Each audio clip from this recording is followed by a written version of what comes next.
Happy Saturday night, my coding family. How's everybody doing?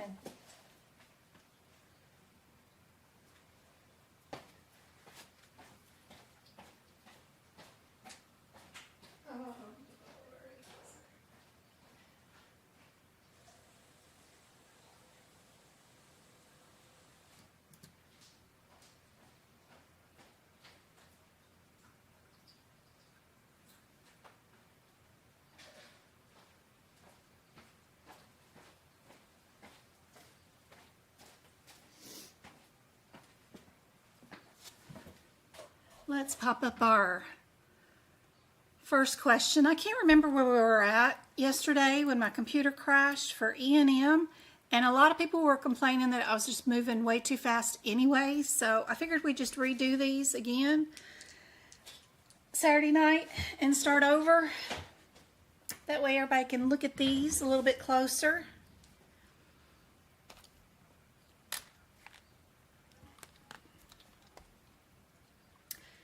Just dropped off James for like the 5th time today.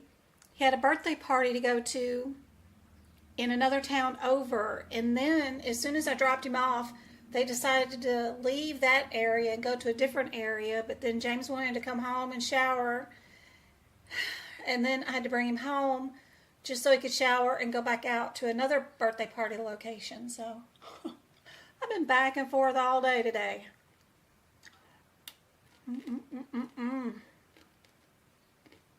But now it is super quiet at the house. Travis is at a tumbling class.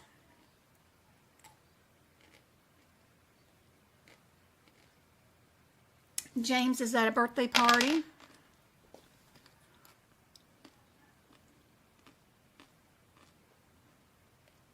Let's see. Hey Angela, hey Go-Kart. Hey Karen, good to see you again. You guys are the only ones that call me by my last name, Tarantino. It's a great name. The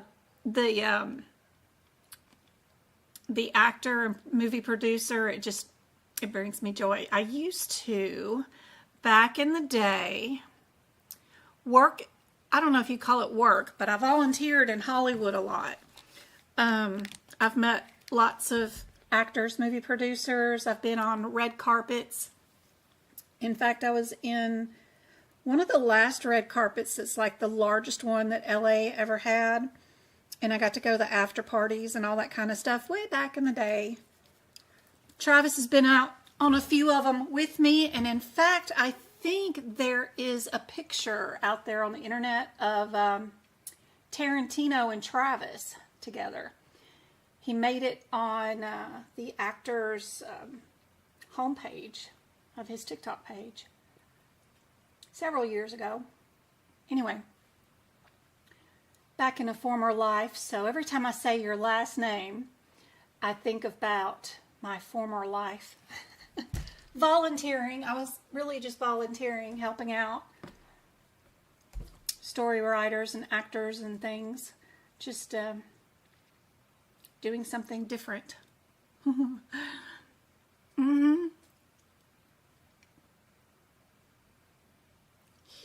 Everybody got, yeah, for such an antisocial person too, like as far as, I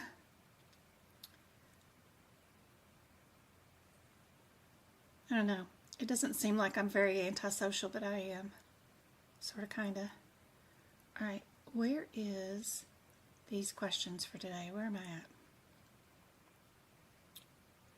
It's more of trying to fill a need and trying to be helpful and help people. I ended up with an actor from out of town who kind of got abandoned by his his handlers, and they left him in this country because he come from Canada, and without a way back home, and he needed some money to get the train back home. And so I don't know, I let him stay on the couch And then I weaseled our way in. Well, since I've got the actor here, maybe he can go to the movie premiere. So I emailed the company and asked, and of course they let him come and bring somebody. And then while he was there at the movie premiere, I printed out some CVS little 5x7 picture cards with his picture on it, and he sold them at his movie premiere because it was a weekend event for like $5. Here's my autograph, buy the picture, and here's my autograph. And he put those little $5 together to get a bus ride back home, back to Canada. So I don't know, it was always, whatever I was doing, it was always trying, I ended up in it just to help somebody more than anything. But because that actor got stranded in my doorstep and I picked him up, I got to go to the world's largest movie premiere they ever had in Hollywood. It lasted for an entire week.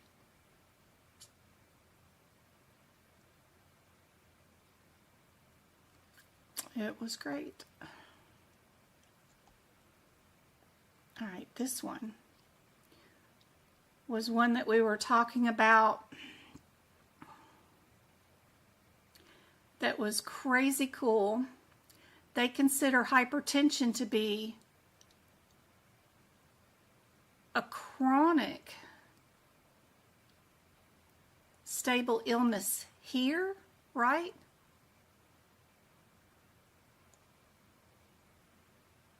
But then in another question coming up later, they call it something else, which is crazy.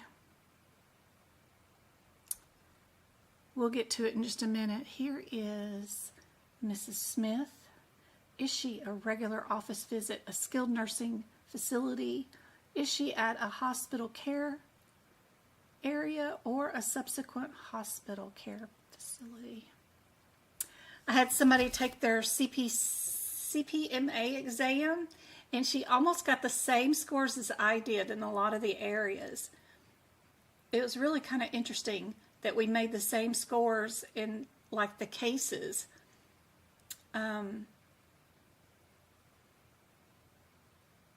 So it makes me think there is like one question or two questions on the cases that are pretty complicated that I don't even see that difference, because if we get the exact same score, then that means we've missed the same exact set of questions on that particular section, I bet. It's just really interesting to see the breakdowns of your guys' scores on the certification exams back from AAPC versus what I made. And then I can pretty much tell what areas you need to work on for your second attempt based off those scores. So she's going to work on reimbursement payment methods and medical records handling, and she's going to pass this next attempt for sure.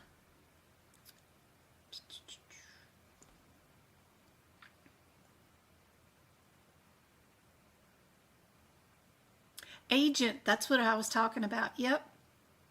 Agent. Yep. But when he was on the red carpet, he mentioned his agent and his agent's company, and cited them in his interviews in LA on the red carpet that I got him into, that his agent didn't even get him into. and I wasn't even anybody in Hollywood. Like, I was just a fan. But that was pretty cool. That was pretty cool.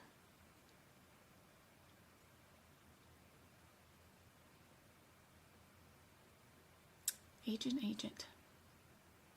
I still talk to the actor. I still call him a kid. I guess he's an adult now, but he was a minor at the time he got left here in LA. All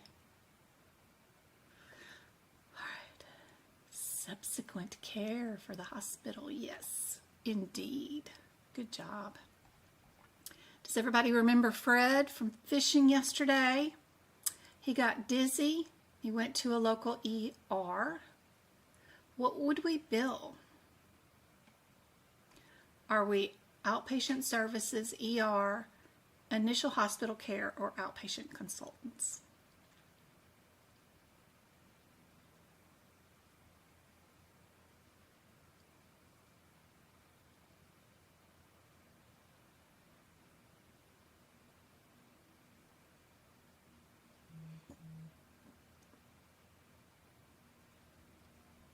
Everybody remembers B for this one yesterday. Good, perfect.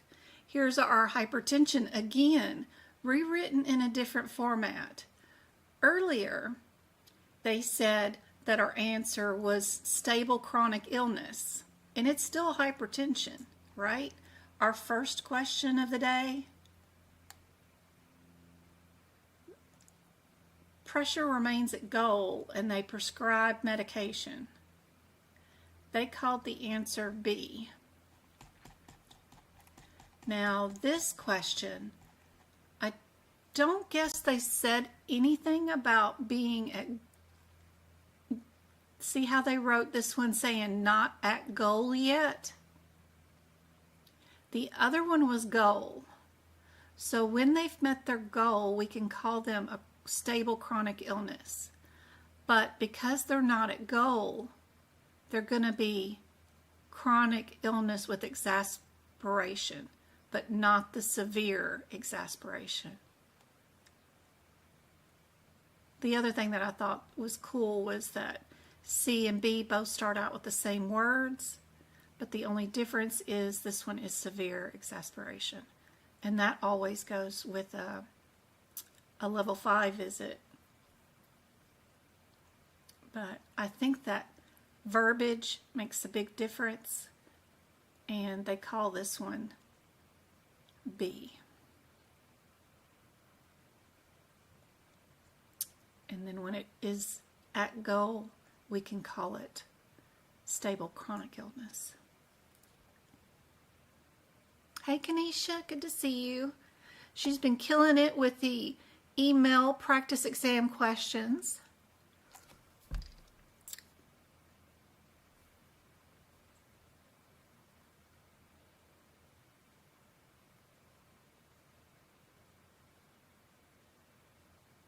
Yeah, we're going over all these E and M questions.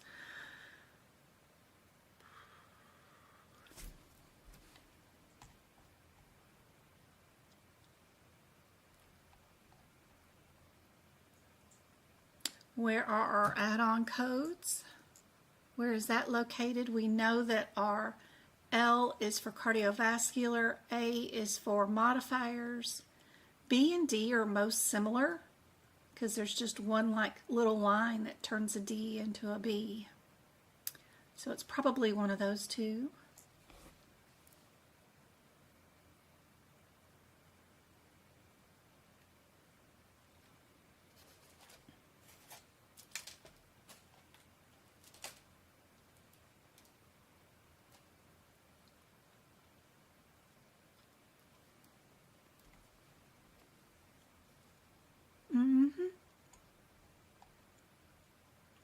How about this one?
just commenting on somebody's Facebook post. They've not passed their risk adjustment exam, and they've taken it 6 times, and they're thinking about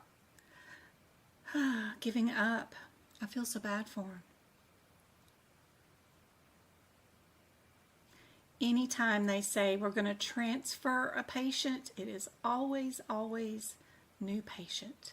Be sure we know that for sure.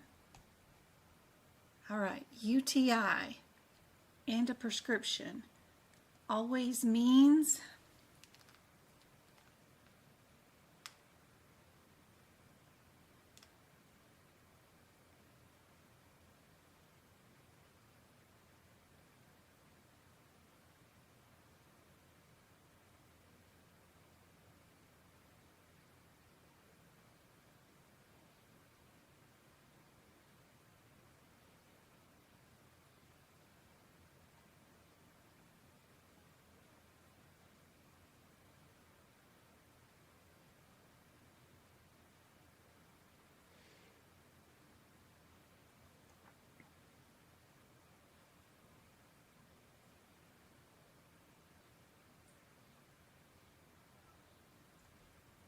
indeed moderate every time. All right. What about this category for this E&M service if we're doing residential treatment center? I remember this one from yesterday too, but we should be catching up some.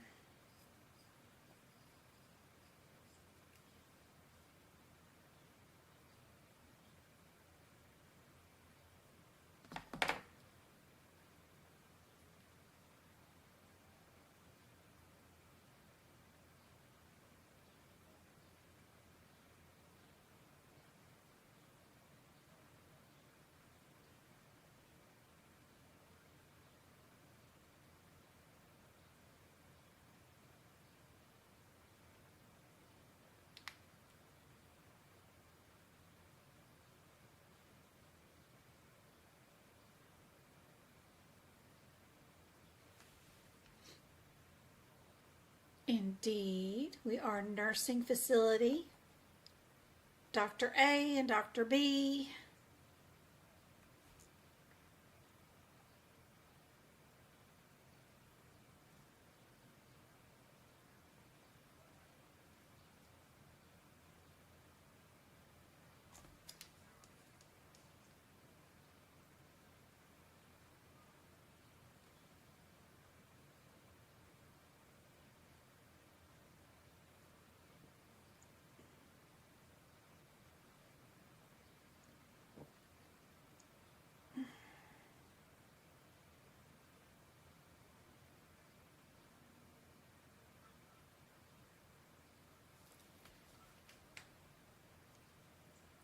Indeed, same subspecialty. We know to report mandated court services, we're going to be 32 modifier. B, I remember doing that one yesterday. What about this consult?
Jet. Somebody named their kid Jet? Like an airplane jet? Huh. It's a new one.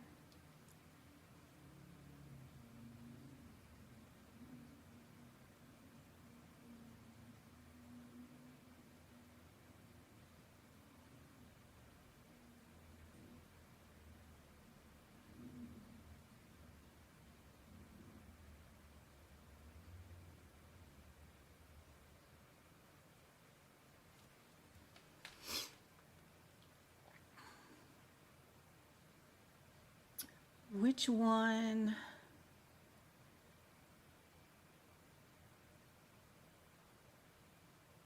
Sin for allergy testing is low. They have chronic problem that's exacerbated, that's moderate. They sent them for allergy testing, low. D is correct. Good job. Did we get to this one?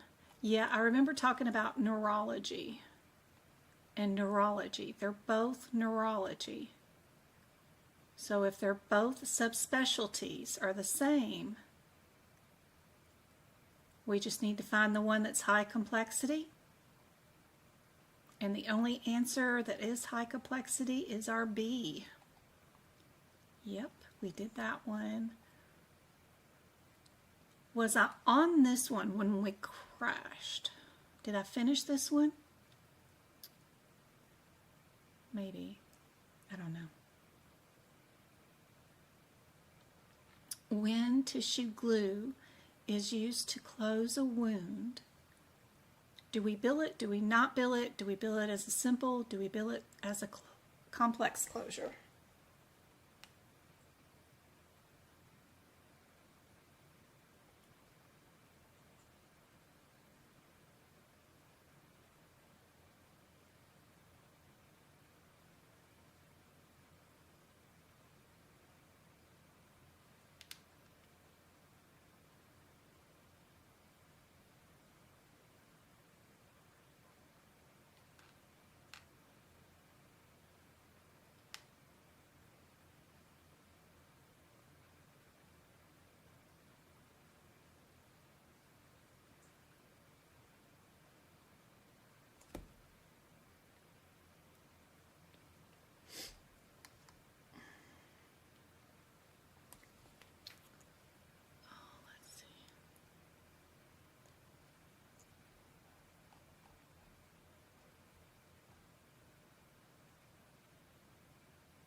Simple closure, perfect. Dr. Jones and Mrs. Smith, which one matches your low MDM complexity? That will help.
Everybody going for B again? Perfect.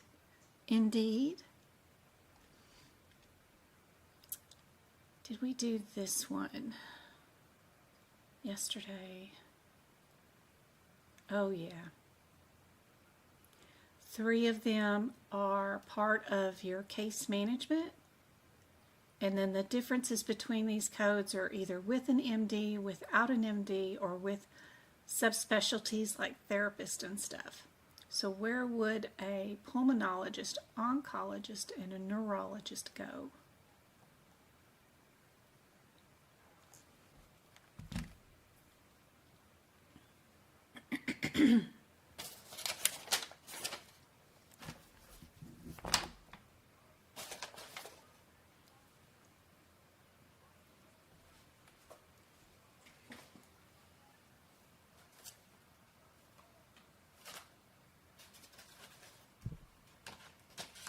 I overpaid the water bill last month. I don't have to pay it this month. That is just a lovely surprise.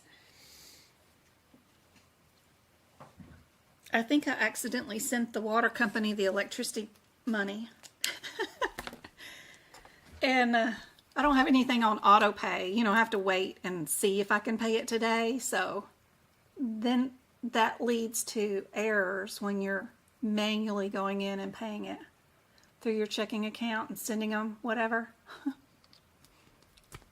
But that was a nice surprise. This month I don't have to pay anything for the water bill, which is great because we added the new hot tub my mom purchased, and I'm sure it's going to cost a lot next month for whatever we paid to fill it up, because it holds 8,000 gallons. It's a small one, but still, it's a lot of water.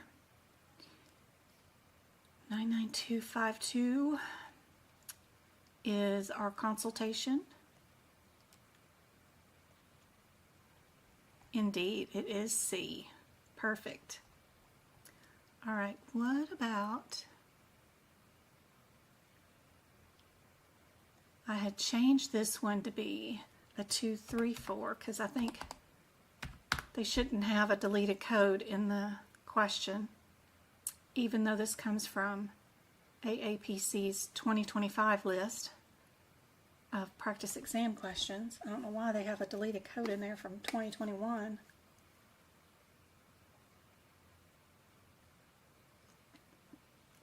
And every time I build this exam, I have to fix that question. It's so annoying.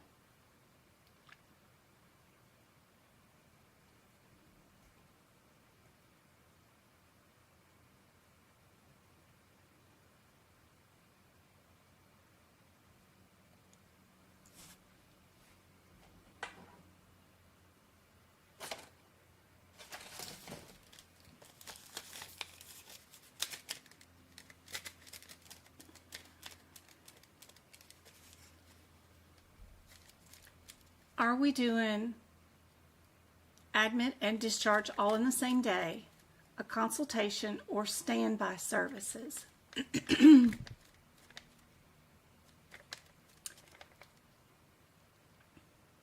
If we were 46 minutes, we could do D, but because we're 45 minutes, we're going to do C. Perfect. I don't know, each 30 minutes, only if the entire 30 minutes has been met? All right. How would we code this scenario right here? I don't think we did this one yesterday.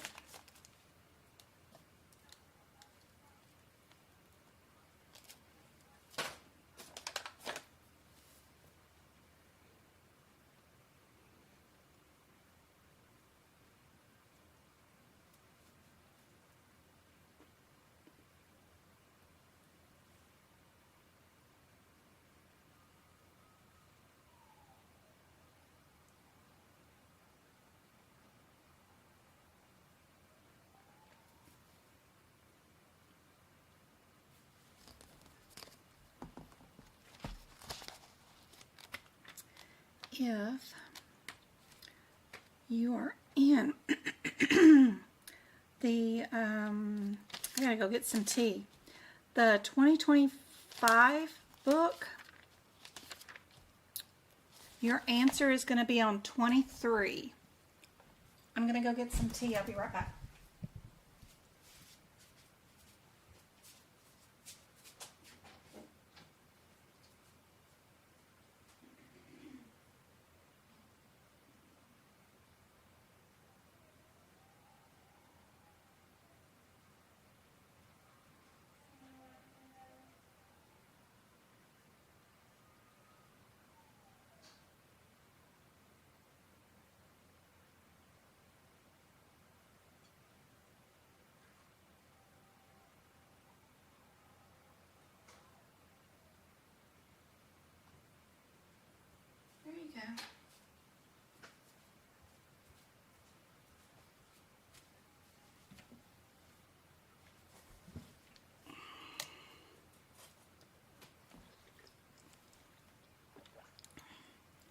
What do you guys think is the answer?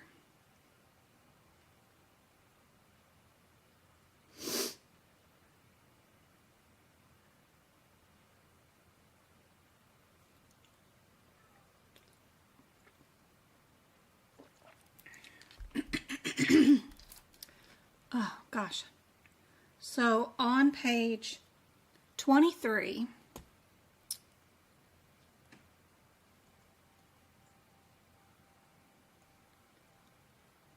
we have this lovely calendar charty thing here. And if your length of stay is on the same date, it's one of these two answers. If it's two different dates, it's one of these two answers. So looking at our question, we see that admit was on one day and discharge is on another day. So that tells us right away it can only be the bottom two options, either one of those. And both of those, no matter what it is, technically still come up with the correct answer. But since we're more than 8 hours, this was 12 hours time, right? AM to PM.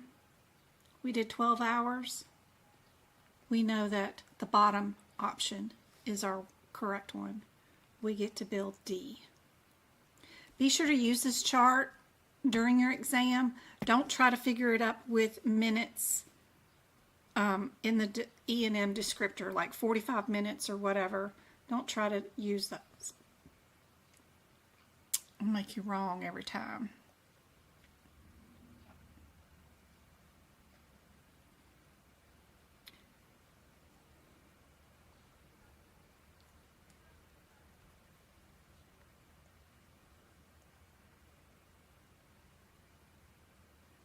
You had it right. You changed your mind.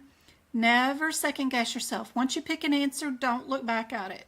Don't change your answer. All right. Are we CPT,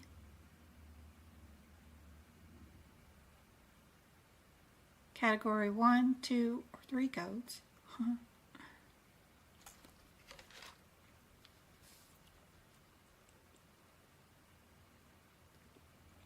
Those codes are in the back of your CPT book.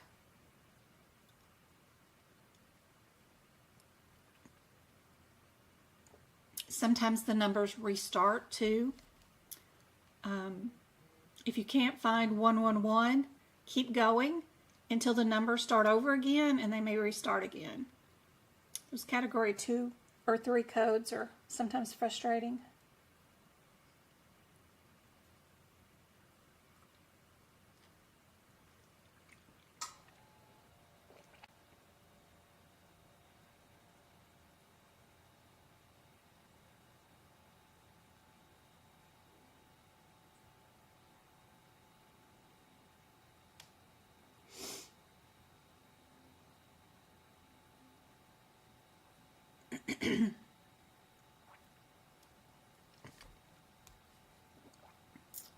Everybody saying B?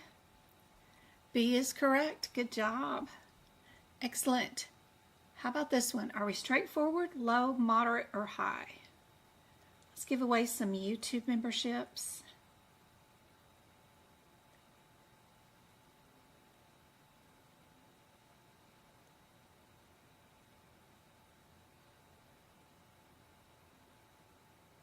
Yay.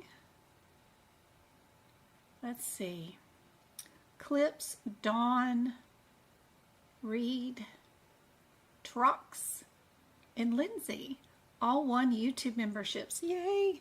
I hope those help you guys out a whole bunch. Now you got access to a ton of exclusive content. Super helpful.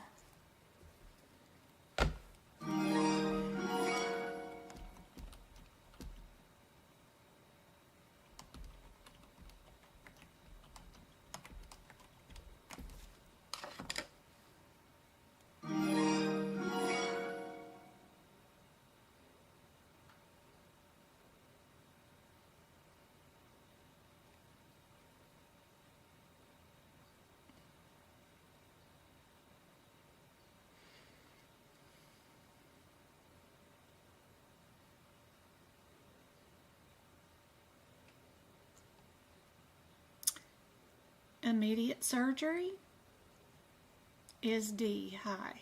Good job.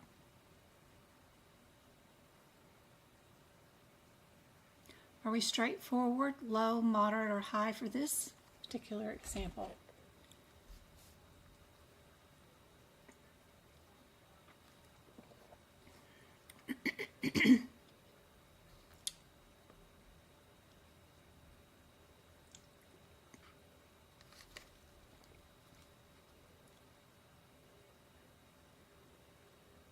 One, two, three things, four levels. Okay.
C for this one.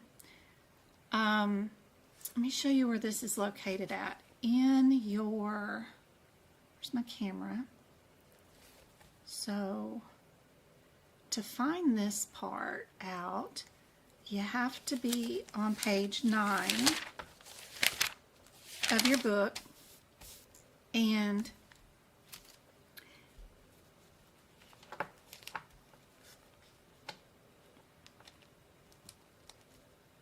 for your limited data, you only need 2 from the following here in your data element.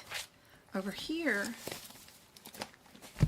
to be moderate, you need 1 out of 3 of these components, and you need 3 of these tests right there. If you're going to meet the requirement for data, for extensive, which is high, you need 2 out of 3, which is 3 of the lab test, and you need an independent historian or a discussion with another doctor. And in our example, let me get this out of the way. Sorry, I'm making a mess. Wrong one. Camera out of the way. In our example, we had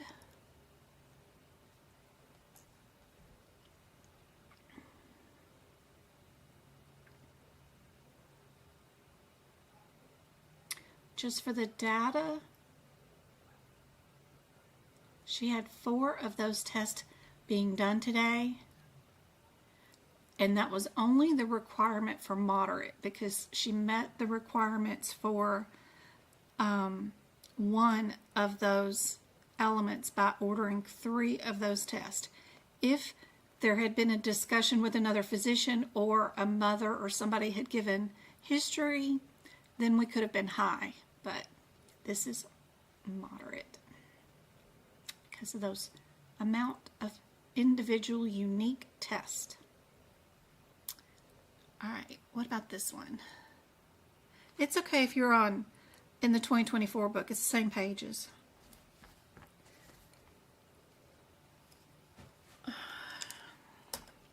Same charts. The same thing is listed no matter what page you're on, if you're on that chart, because all you're looking for is the description of just categories 1, 2, or 3.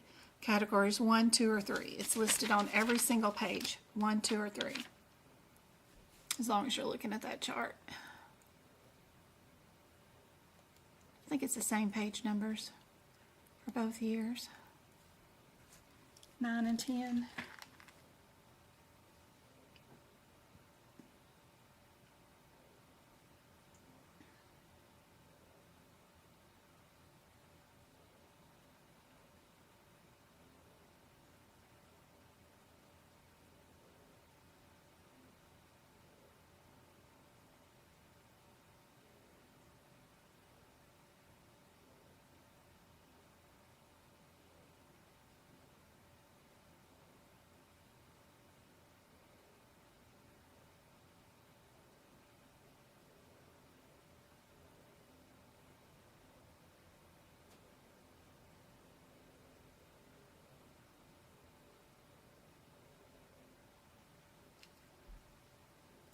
Are we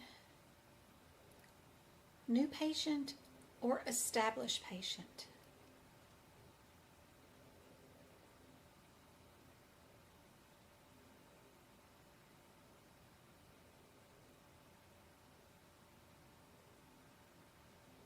If we're a new patient, I believe our fourth digit is an 8.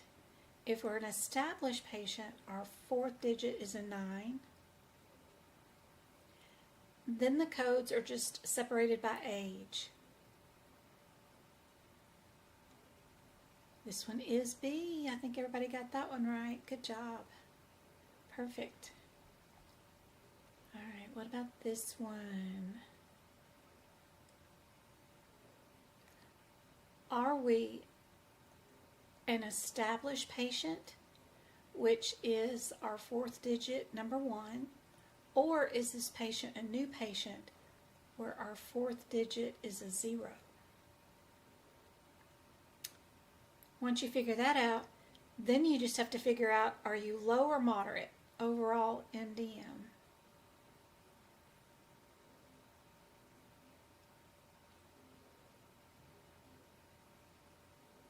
Her problem list for today: diabetes, hypertension, arthritis, and CAD.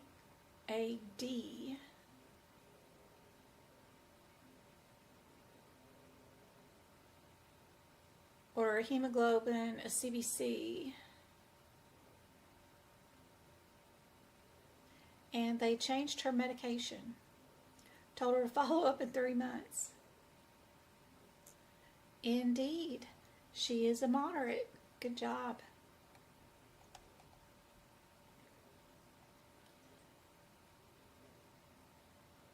Are we a wellness exam, or are we an established patient visit, or are we both? And how would you code if we are both? Does the modifier go on the first code or on the second code?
B? Yep. Good job. Perfect. All right. Another one. Are we a wellness or are we established? Are we new or established? Are we a regular office visit or a wellness exam? Yeah.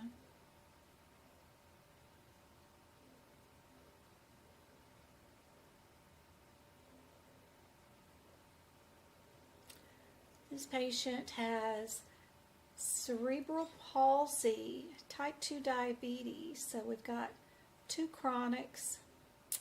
They have this one written wrong. It should not have comprehensive right there. That's an out-of-date concept also. We talked about medications. We did do refills.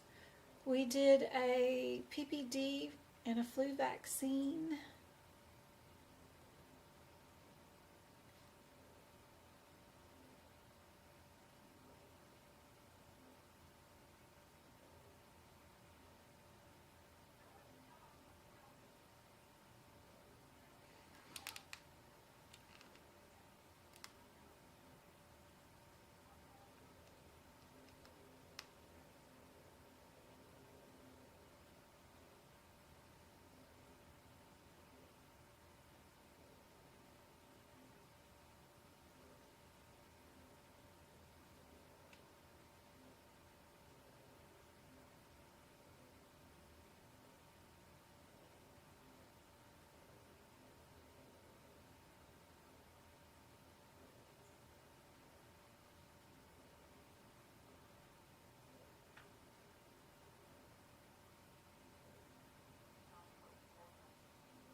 Everybody saying A? 75-year-old? Technically she'd be over there in the Medicare section, right? In a HipPix book, but for this question and the available answers that we have in front of us, yep.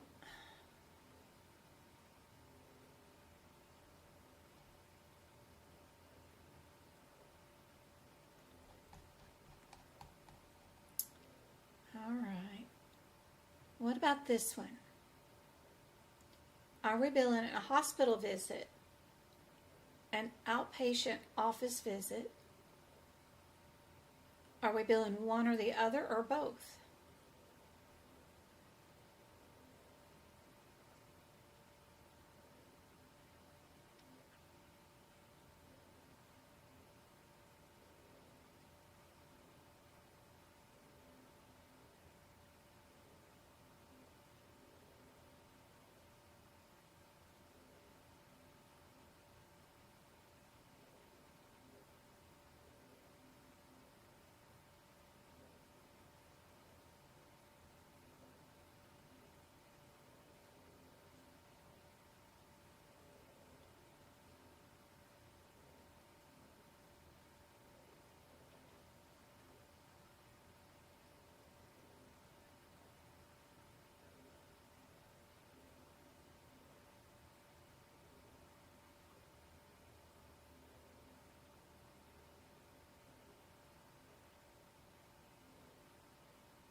Where is the guideline for this question? The one we're on right now? Oh, poor thing. Your darn laptop.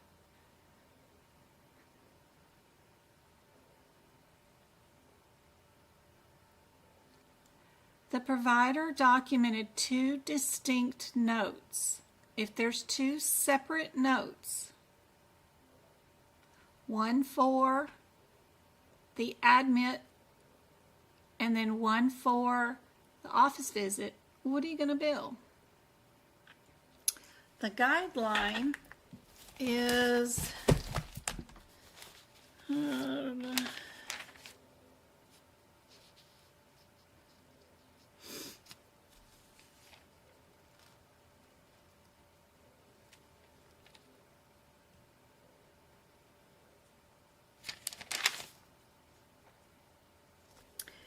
on page 21.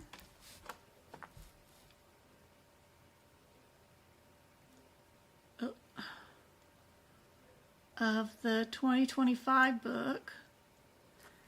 Down at the bottom, in the purple that I have highlighted, if there is a separate site are reported, you can bill both visits, and you're going to add your 25 modifier. You can absolutely bill both of them if they're in different site locations.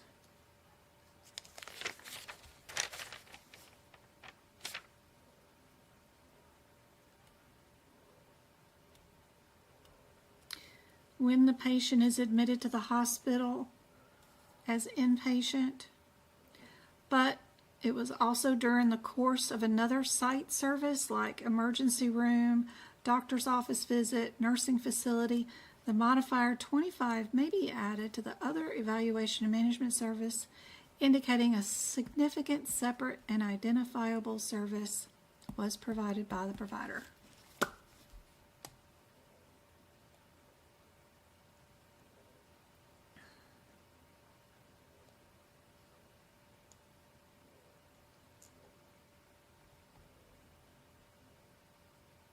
So we know our A is the answer.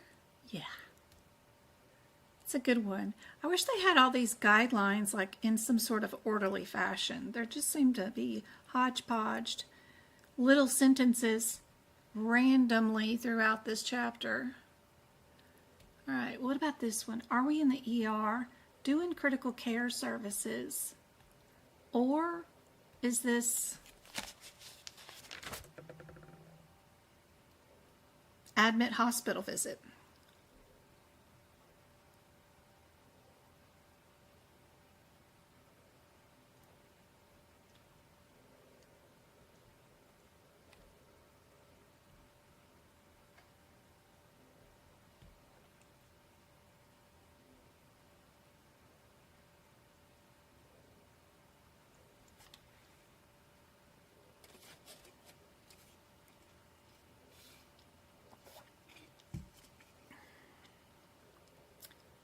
I've got 21 of you guys on, 13 likes for the live. Thank you much, guys.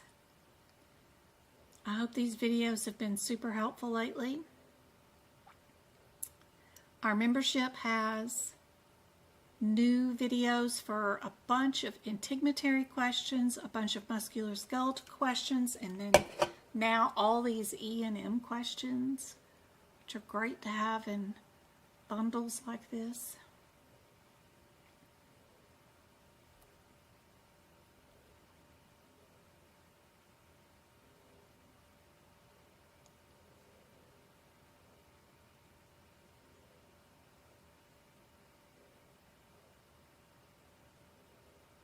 Yeah, that heads or tails, that HipX book, oh, I hate it. That reminds me, they gave me an electronic version of that book. Maybe I can get ChatGPT to make me something out of that back end. I need to do something with that. This one is A. Good job. It is not B because we have a guideline that says anything less than 30 minutes total critical care time cannot be billed as total critical care time. It has to be 30 minutes or more. So that's why we bill ER.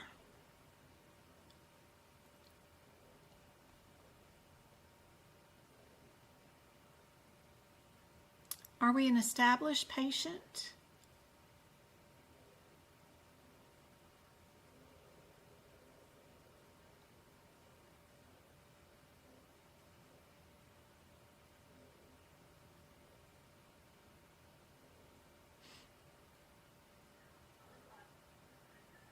Or was this an in-home office visit?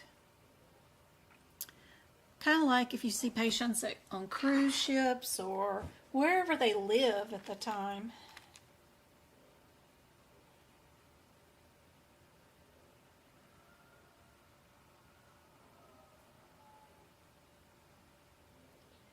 We have manage his diabetes. We need an E&M code that has an MDM of low because they state the MDM is low. So look at all of your available answers. Which one can be coded as low?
Lots of C's.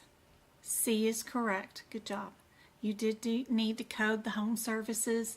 They didn't really state a whole lot. They did just say that the patient was homebound for the last year. So that means the doctor did go to the house, see the patient in their home.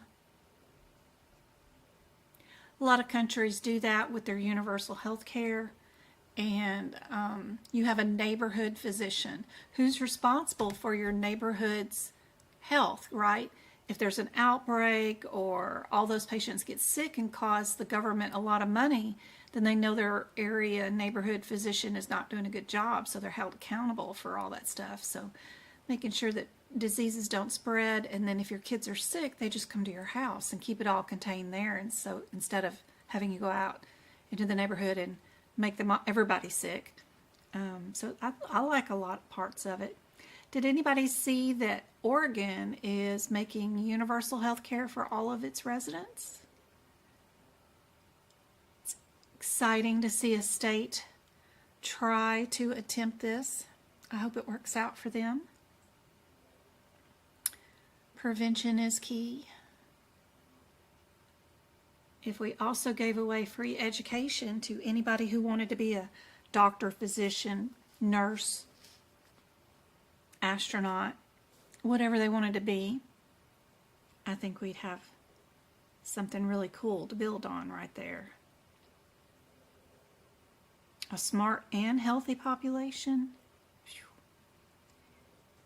we'd be something then. All right, we got ERs. We got critical care. What are the 475 and 476 numbers? What are their headers?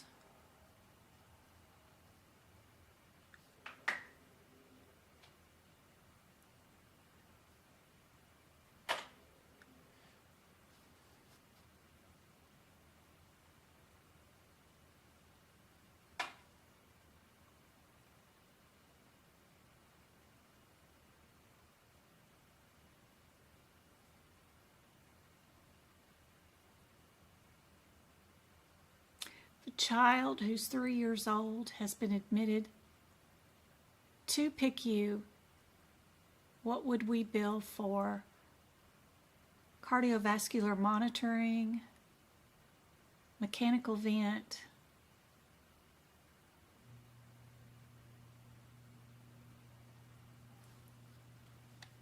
another question that needs to be changed because we don't do comprehensive history, but doesn't affect the answer any. B is the correct answer for that age group of child. Perfect. What about this one?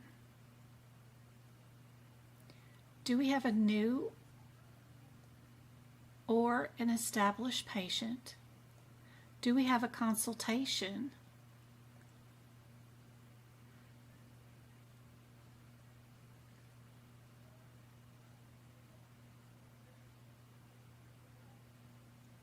We have MDM that is moderate.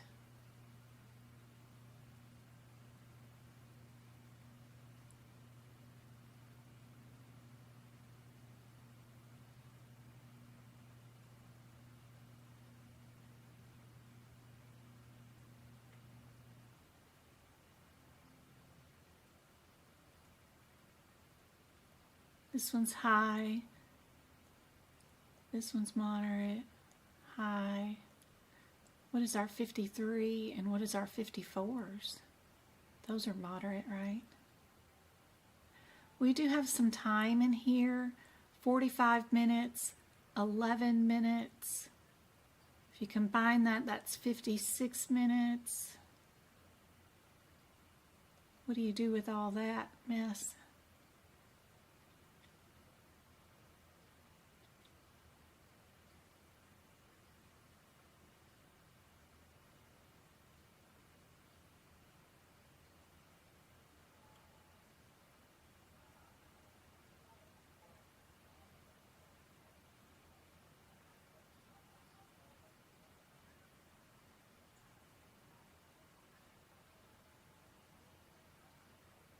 What does your parenthetical underneath 99215 say?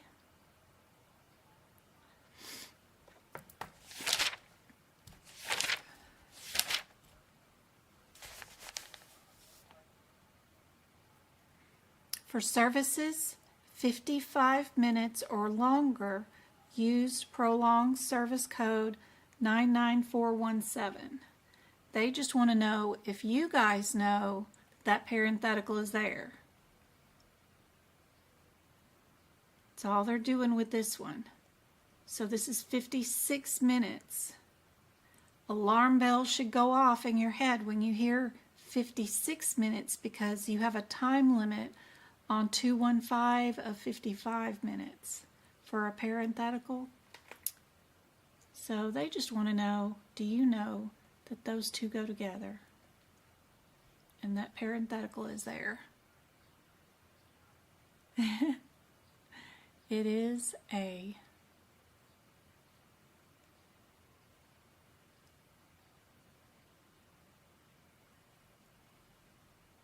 All right, our next one. Are we in the HipPix book or are we in the CPT book? That's your first part of the question.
Everybody got this one?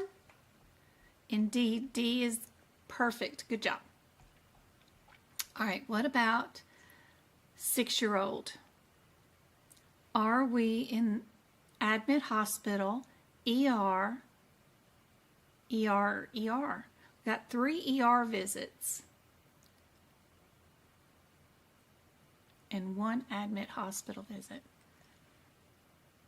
Where would a wrist sprain go?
A's and B's?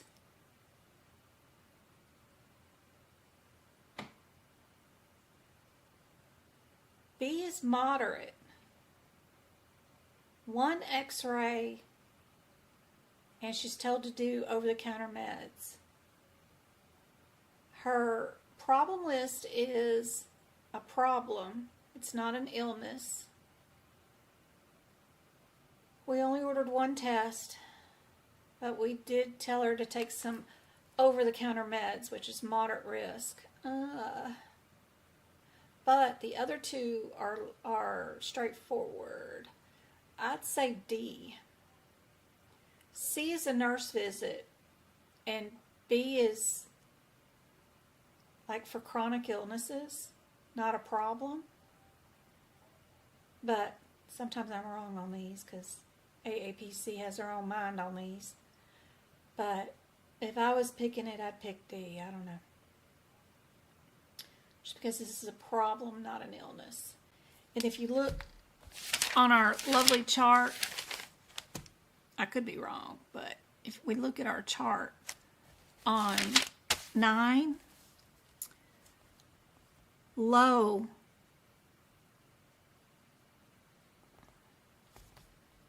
straightforward, only has self-limited minor problem in it, which is straightforward. Low, you can have a stable chronic illness. And then you go to moderate and you have your exacerbated chronic illnesses, and then you've got severe exacerbated chronic illnesses under high. We're just looking for diagnosing. So 4, they would have to have this type of diagnosis, and everything here is a chronic illness, stable chronic illness, undiagnosed, new problem of uncertain prognosis, acute illness with symptoms, or acute uncomplicated injury. Could, I guess, with the acute injury. I don't know. Sometimes I'm wrong on these, but you like low, D? I like low too, but never know. It is D. We did have a low overall. Our problem is an acute uncomplicated injury under low. Their data is minimal because of just the 1 x-ray, and over-the-counter med is low. Watch them.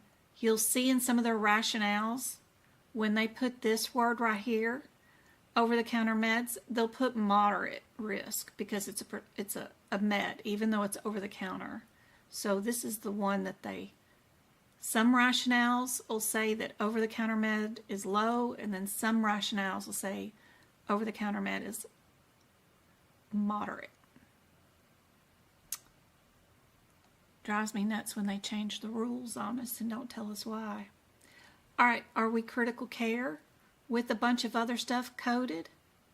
Are we NICU or NICU by itself? This has to do with a guideline.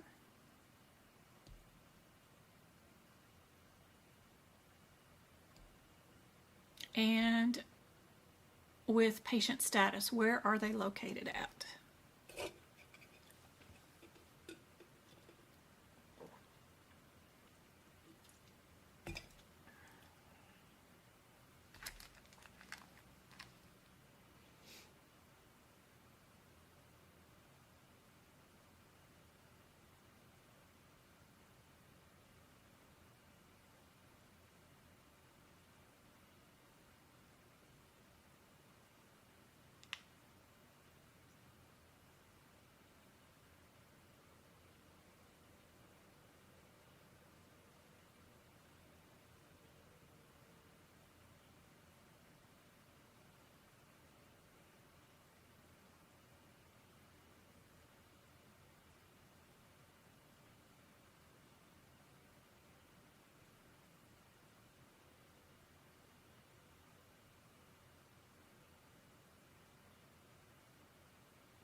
What you got is the answer. Everybody saying C?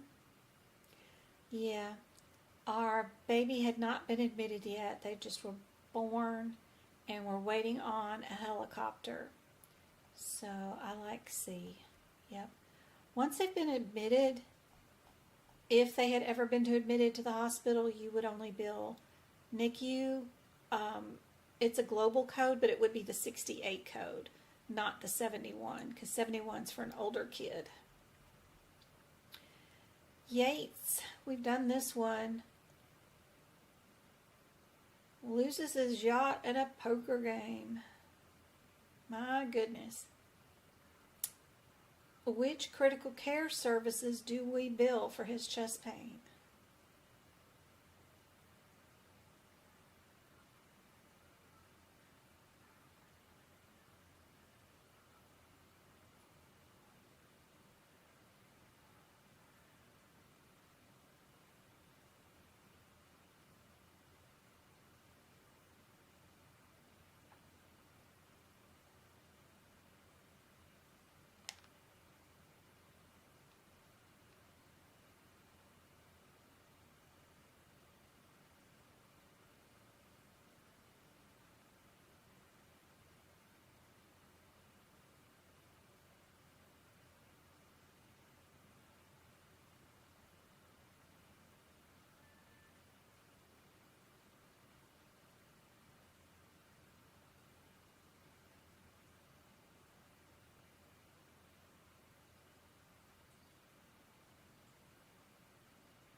What do you guys think?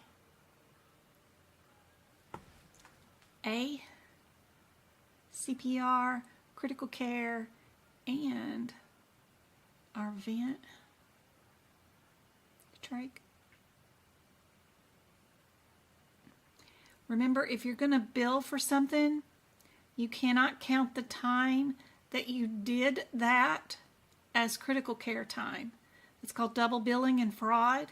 So the time that you did CPR has to be taken off the total time of critical care. Make sure that your critical care does not include activities that you are going to get paid for separately. If you're billing for putting in a chest tube or what have you, you've got to take 5 minutes off. That's usually one of the things that's on the CPC exam, is they'll give you 30 minutes of critical care, but they also did a chest tube or something that you're actually billing a separate CPT code that's not included in critical care, and you got to take 5 minutes off. So then that pushes critical care to just an ER visit. But not the case for this particular case.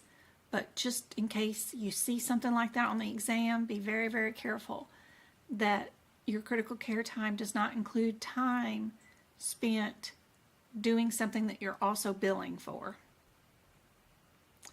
This is our wellness. This is our diaper rash baby. We've seen this example a million times. Diaper rash is included in our wellness exam. We just bill B for that one. All right, what about this one? Some of it is new patient and some of it is established patient. So figure that part out first and then worry about the rest.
What's everybody think? That was a tricky guess. It's tricky because of the time. You have to remember to subtract. Yep, it sure is. We got one C and several A's and one D. We've got no decision for surgery, and they prescribed antibiotics. They did an ultrasound, and they came in with upper right quadrant pain.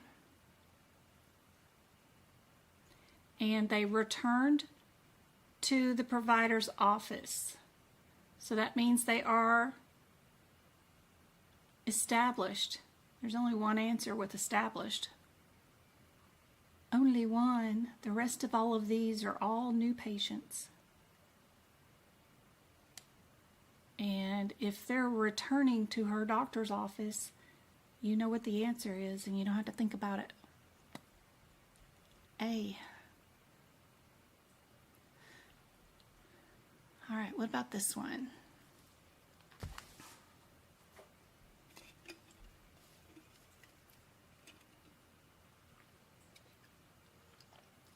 Are we a 38 or a 39?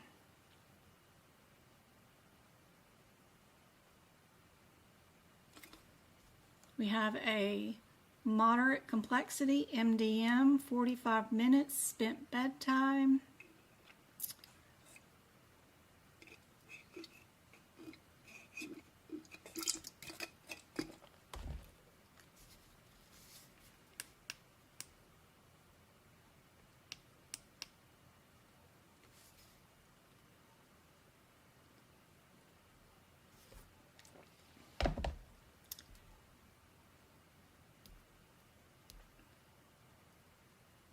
Everybody likes A.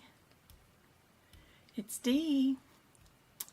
We did 2 office visits and 30 minutes is a good code for our discharge services because we spent 45 minutes discharging them, and then we did a moderate complexity admit back into the nursing home.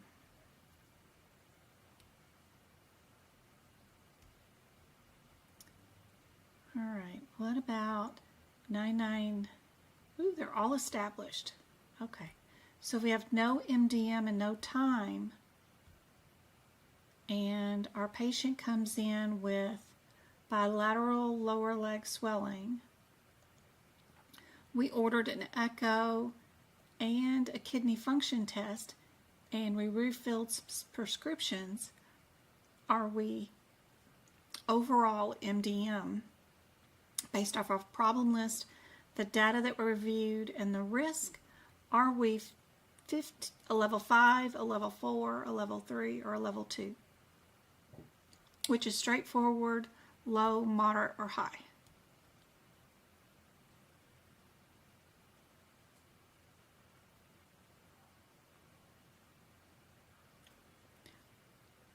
I think it is resolving. Is that low? Our data is low, but our prescription is moderate. So are we C?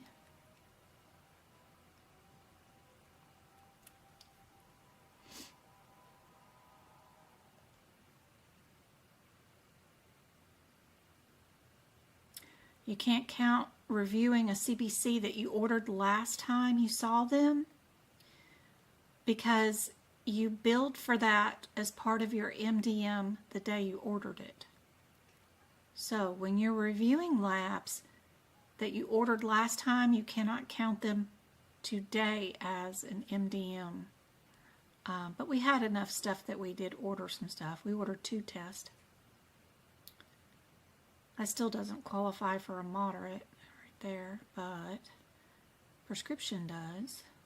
But I don't think our problem is a moderate problem. So maybe a C? Some people are saying B. It is C. The only thing that was moderate was the prescription. The reason for today's visit was a low, and our amount of data was also limited, minor. So you have to have 2 of these to match moderate in order to bill moderate. And we only had 2 lows. So you can only bill a low for that one.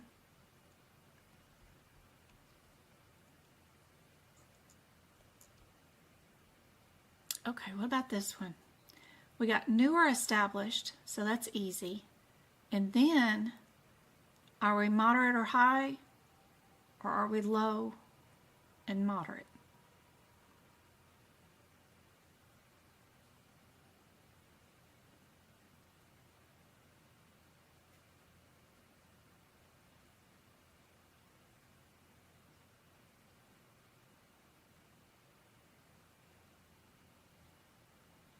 Patient was told to take over-the-counter meds with a possible diagnosis, but not a real diagnosis yet. Our data, we ordered an EKG, a metabolic panel, and a CPC. 3 tests ordered, over-the-counter meds, and she came in for dizziness today.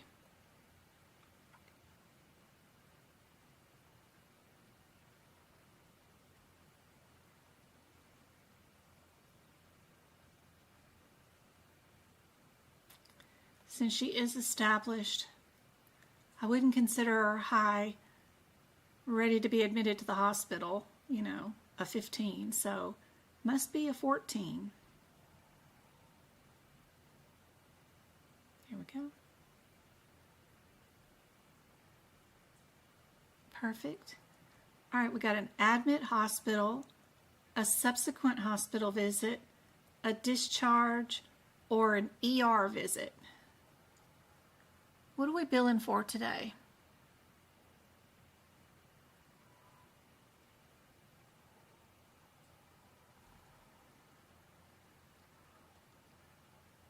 Still got 21 of you guys on, 15 likes.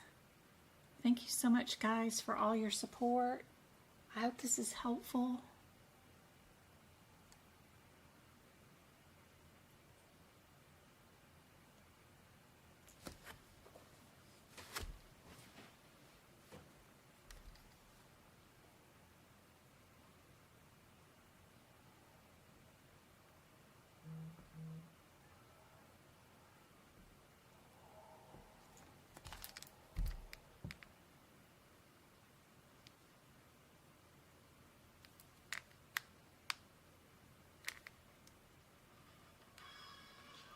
Oh,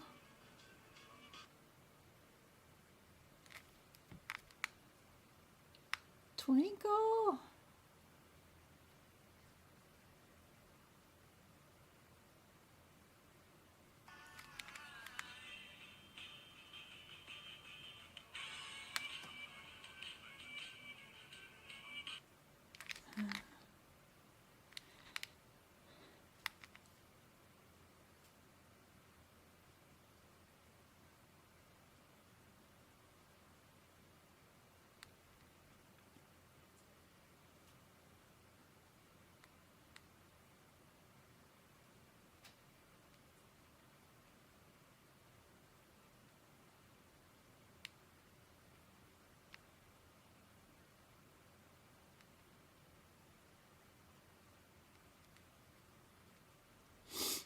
Oh my gosh, all these graduation high school videos. Time really does fly. Kids are getting so big so fast. I was just telling one of them yesterday, if you're really, really lucky, you get 4,000 weeks on this planet. And just to get to 18 years old, you've almost used up one whole 1,000 weeks just to get to high school graduation, right? So be sure to think about, what if your 20-year-old older self could look at you today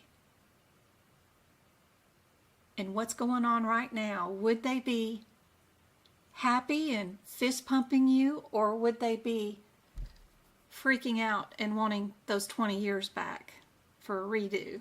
So don't waste any of them. Go have fun. Go play.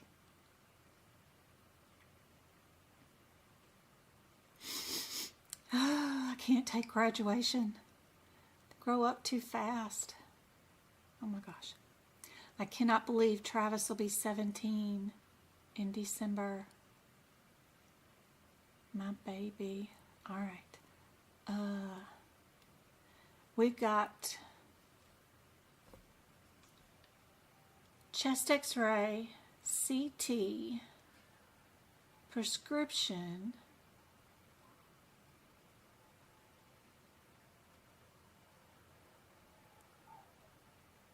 but this is the attending provider blah, blah, blah.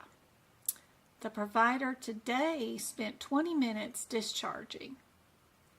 Where does the date of 20 visit going to get billed for? So if they were admitted on the 17th, we're not going to count none of this other crap. We're only doing today, which was 20 minutes, which will be an easy peasy C, which is our discharge.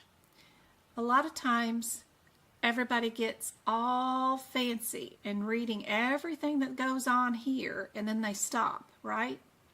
The first thing that you do with these E&M questions is never read the question. It's full of propaganda, right?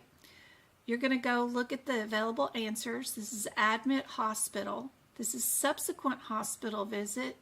This is a discharge, and this is ER.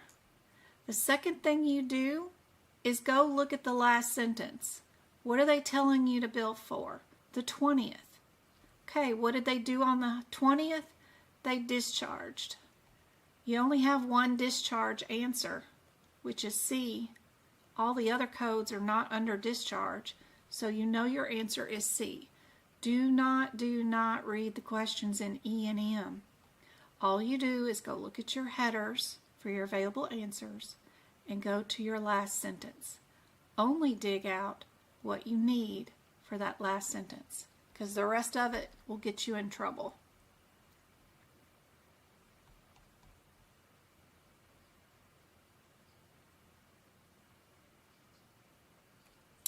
We've got new patient, new patient, new patient, and established patient. That's all we need to know. Is our patient new or established? Go figure that out first.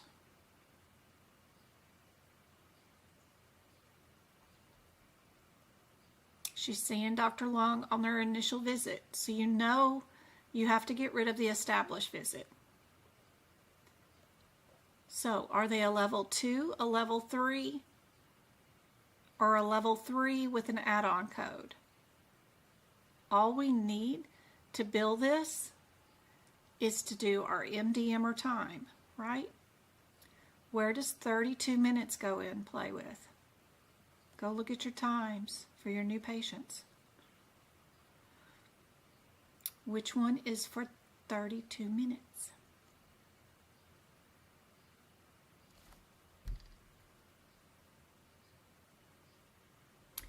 This is a coding irregularity also. You cannot use the 14 with an 03, an 02, an 04, a 14, a 13, or a 12. The only codes you use this code with is an 05 or a 15. So anytime you see them with anything else, you can get rid of that as a possible answer. So you know your answer has to be A or B for this one. Where does 32 minutes go? Indeed, B. All day long. Good job, good job. Perfect.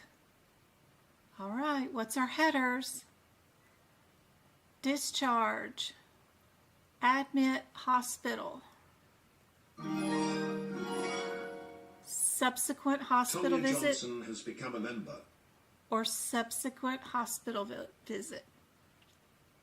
Fantastic, Tonya. I'm so excited. Now you get access to all the old workshops, all the duck classes that I did on all those really tough practice exam questions. You get all the book prep videos and the podcast where I'm reading out the guidelines sentence by sentence and telling you in layman's terms what it means. Super helpful. Yay! You can cancel your subscription anytime.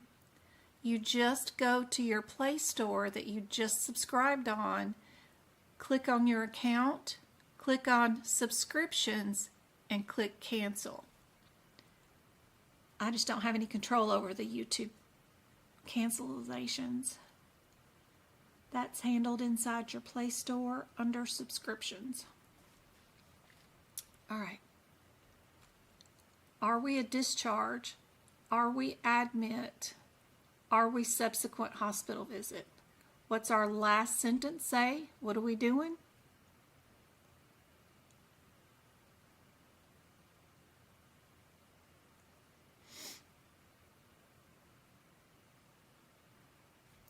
If they were admitted 1 day ago, you know this is not a admit hospitalization. You can get rid of B. If we did not discharge the patient today, you can get rid of A.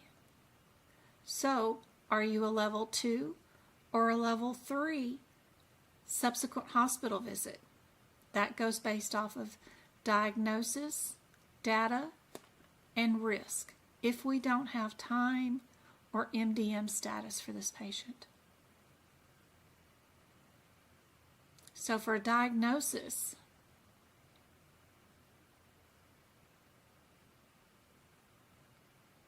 we have a patient who's got chest pain with aspiration pneumonia.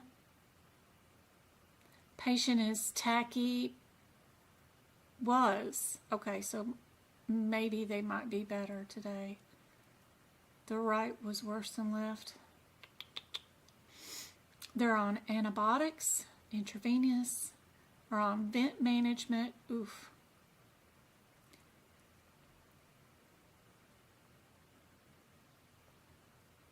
Patient is improving, but they are going to do a consultation with pulmonary.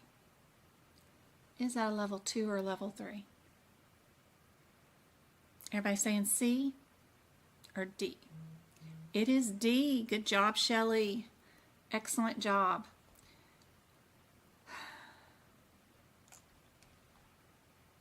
They're saying moderate. Is the 82 moderate? 32, I mean. 32.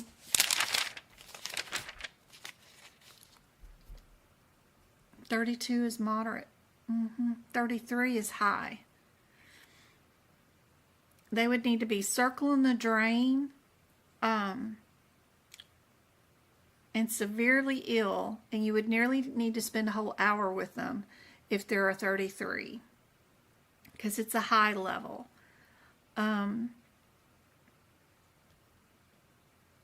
But because they said that the patient was improving, if you had a difference between a lower code or a severe higher code, be sure to always pick the lower of the two codes, especially when they say the patient's improving. If they said the patient was severely exasperated, you know, then we might go high. But yep, perfect on this one. All right. Are we a nurse visit, a straightforward visit for this procedure? We're injecting the deltoid muscle for a patient with bursitis.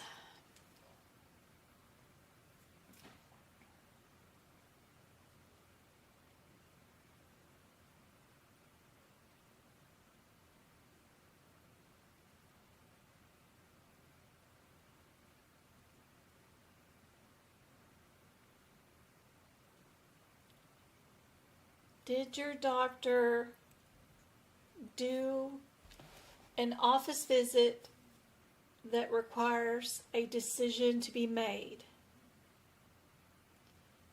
You know, when you go into the doctor's office for your pap smear for an annual, but they look down your ears and down your throat and take your blood pressure, which has nothing to do with just needing a prescription of birth control or whatever.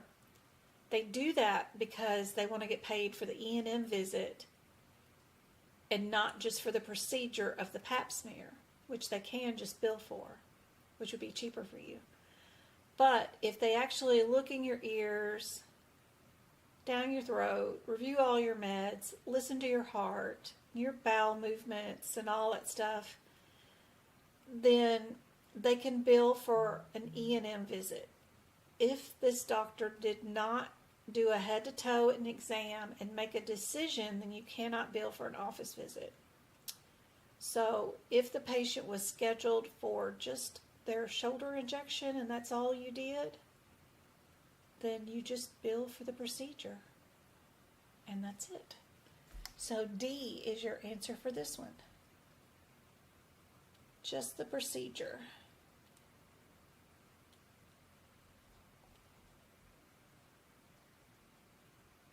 All right. Are we a level 2 or a level 3 visit? Are we straightforward or are we low? Do we have MDM or time listed inside this question? Nope. So we got to go off of problem list, data, and risk. She has an injury.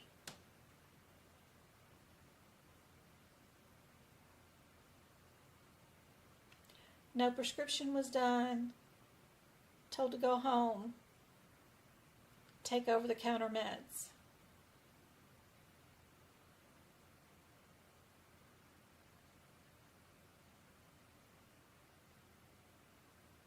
Once you figure out which level visit you do have, you do need to pick out a correct diagnosis code. There are a few little changes in that. The last diagnosis code is the same. You don't have to worry about it.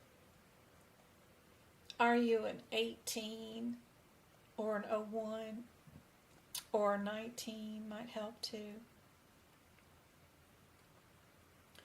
But the first thing you got to do is figure out, are you a level 2 or a level 3 visit? Everybody saying, you're welcome, mermaid. You're welcome, you're welcome, you're welcome. I got A.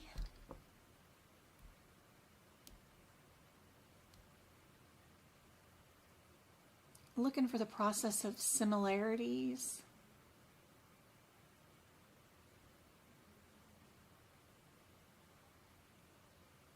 Yeah, I like A too.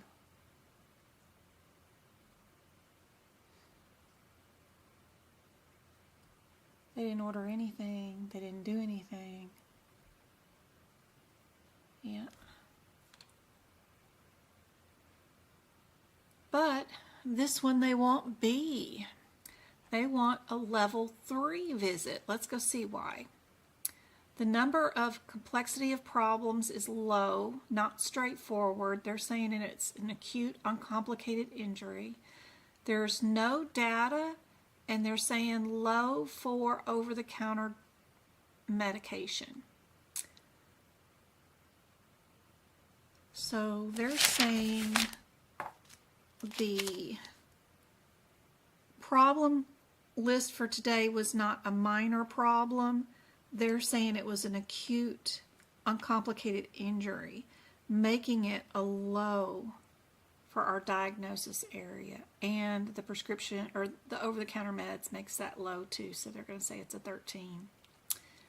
I would have picked A myself. I would have picked A. Might have been able to find the correct answer if we went through the diagnosis codes and looked, because we probably would have known we were a W01 versus an 18, but that's where going in and looking up these might have helped if you're confused on whether you're going to be a 2 or a 3. And 01 is not listed in one of our throwaways either, so I was fixated on these two 18s, which made me feel more confident in the A. But you never know with aapc sometimes. They get a little squirrely, but it doesn't happen very often. It's less than 1% of their questions. Fun to play around with though. All right, what about this one?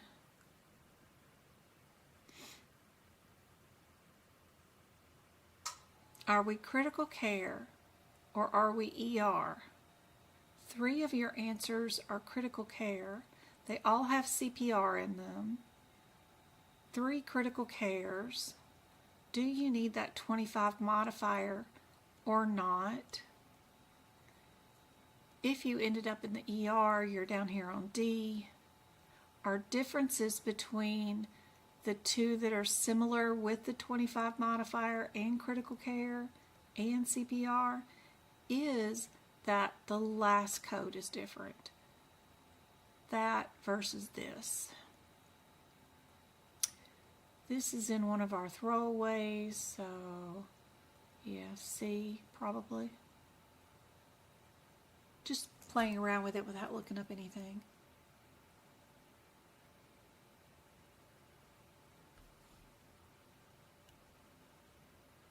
Good job, Seaside. I want to live a seaside farm life. How cool would that be? Medical coding seaside. Listening to the waves come in. All right. Are we consultations, observation, or nursing facility? Don't forget to look up your headers between the codes and then look at the questions, see what they're asking you to code for. Hey Lester, did you have a good nap? Yeah. Did you have a good nap? Yeah? Yeah? Was that a good nap? All right. Gotta feed the Kraken, he done woke up. Was that a good nap?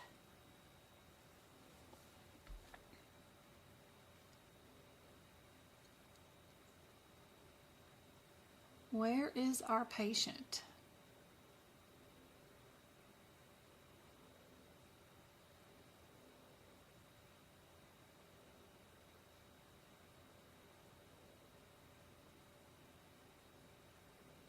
Looks like there was a decision for surgery made to go to the, go where? Go to the surgical suite?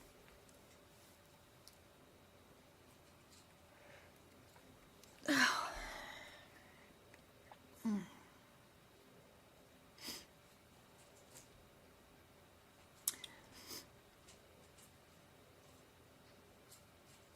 So, is the patient in a regular doctor's office or are they in the hospital? Where is a surgical suite? Do we have those in the doctor's office?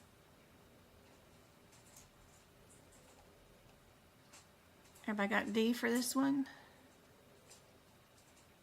Yeah.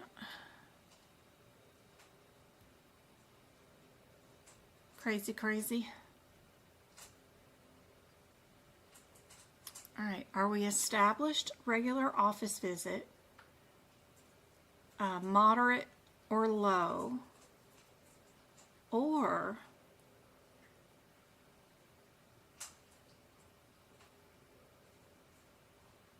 are they a consultation? What's our 335 number? What header is that?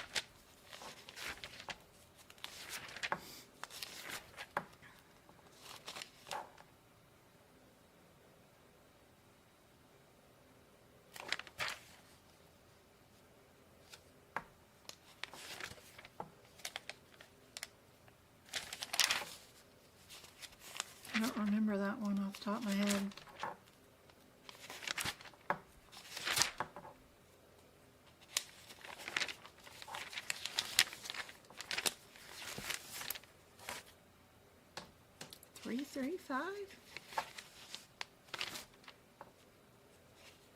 I'm coming, Lester. I'm coming, I swear. I know.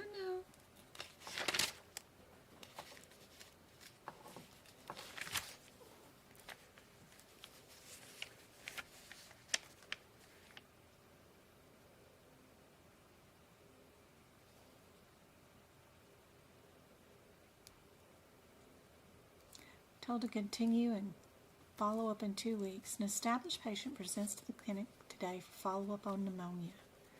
It's hospitalized for 6 days, doing well. Stay on your meds. Continue going. You know,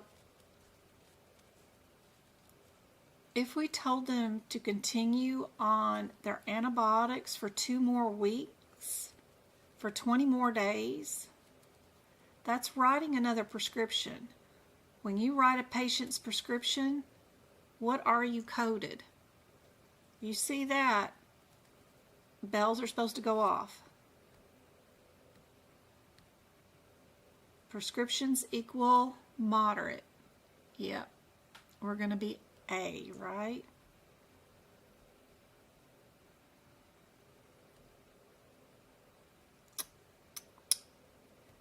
Oh, yeah.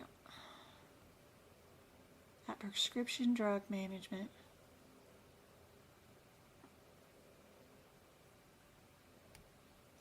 Doctor also did an independent read of the x-ray himself. Personally viewed and interpreted the x-ray themselves. They get extra bonus points when they do that for data. That meets the requirement of moderate every time. You see something like that also.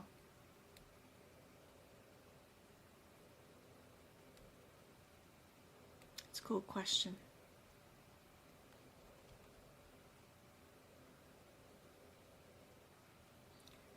Are we doing observation? Change this one to 3-4 because that's a deleted code. Admit hospital or discharge.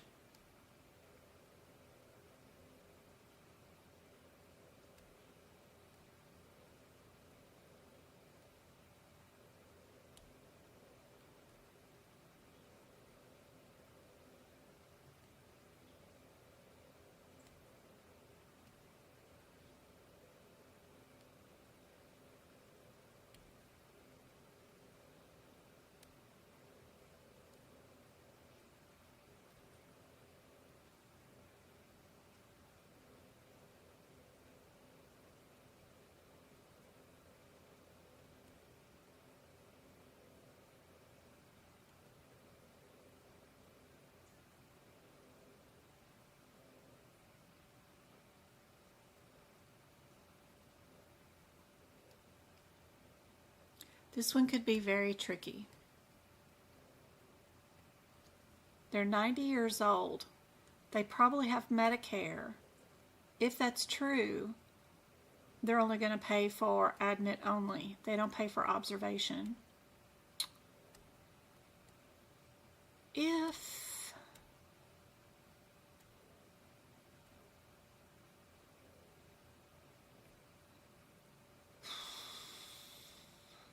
you billed for admit, discharge, same day, observation code, for chest pain, rule out angina, nitro was given, prescription was given. I don't know how much data was reviewed, but risk on sending a 90-year-old patient home who just had chest pain always be high. They got wooden death door. Yeah, they got their toes. Yeah. Could be A. But be careful. If they say they're going to use their Medicare, it will be D. I need to fix this one because I don't think this one's going to be formatted right. Let's see. This one's going to be a case. It's going to be 3 pages long. So, are we level 2, level 3, level 4, or level 5 on this one? We plan to discuss observation and repair. We're motivated towards a repair, so that's decision for surgery.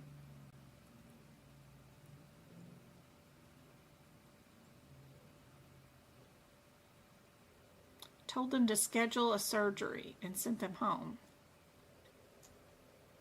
Probably a hernia. Right chronic inguinal hernia.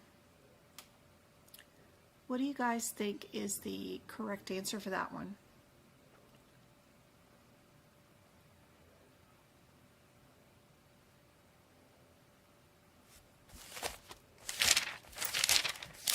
On our chart on page 9 and 10,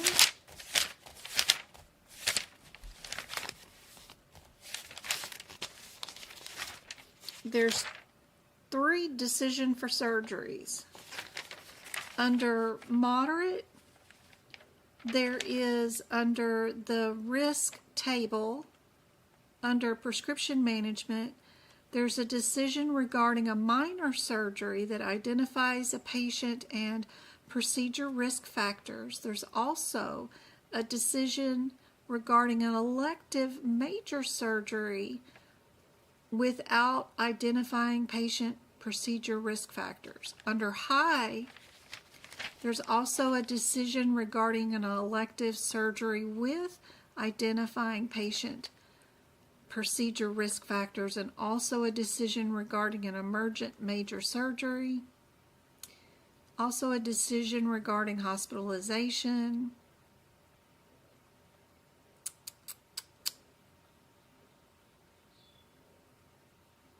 It depends on your definition of major surgery or minor. And then if it is if it is major, do they have identifying risk factors?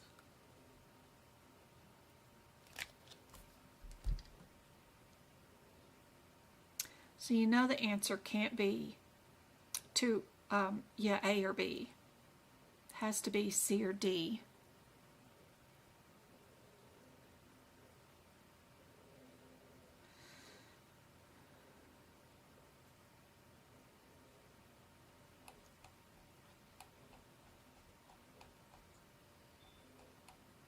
Yeah.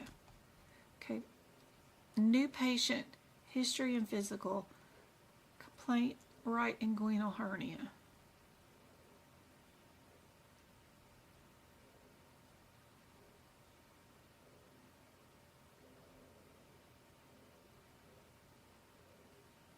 Oh, a small indirect inguinal hernia.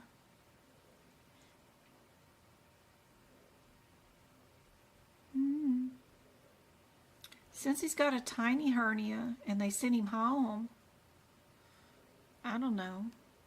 Maybe it's not. The decision for surgery, is that even listed under low? It's not. It's listed only moderate, and it's only listed under high or moderate. But that's just one part of MDM. The rest of his... There's no data, no chart looked at, and his is this an illness? A problem? If it's just considered a self-limited minor problem, then that and the no data will get you A as the answer.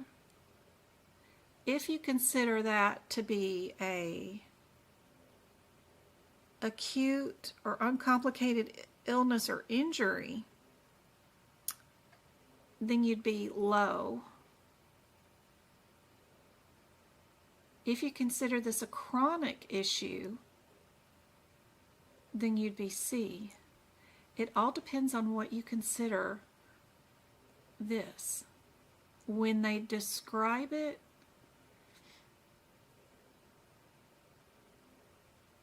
as small.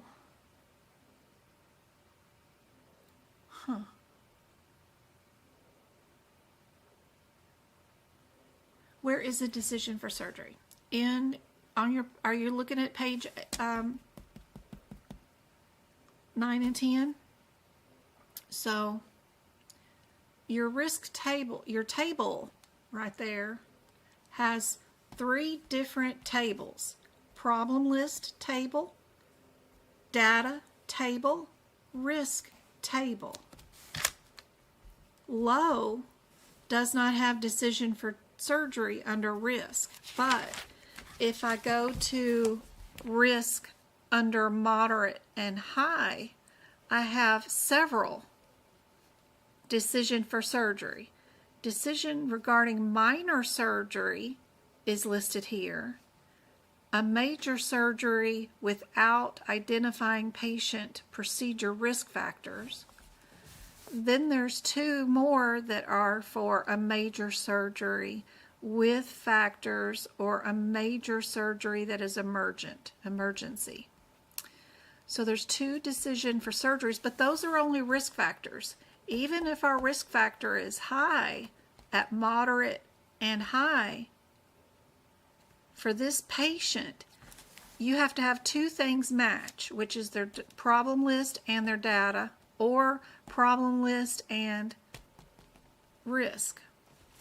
So my problem is, where do you put a hernia?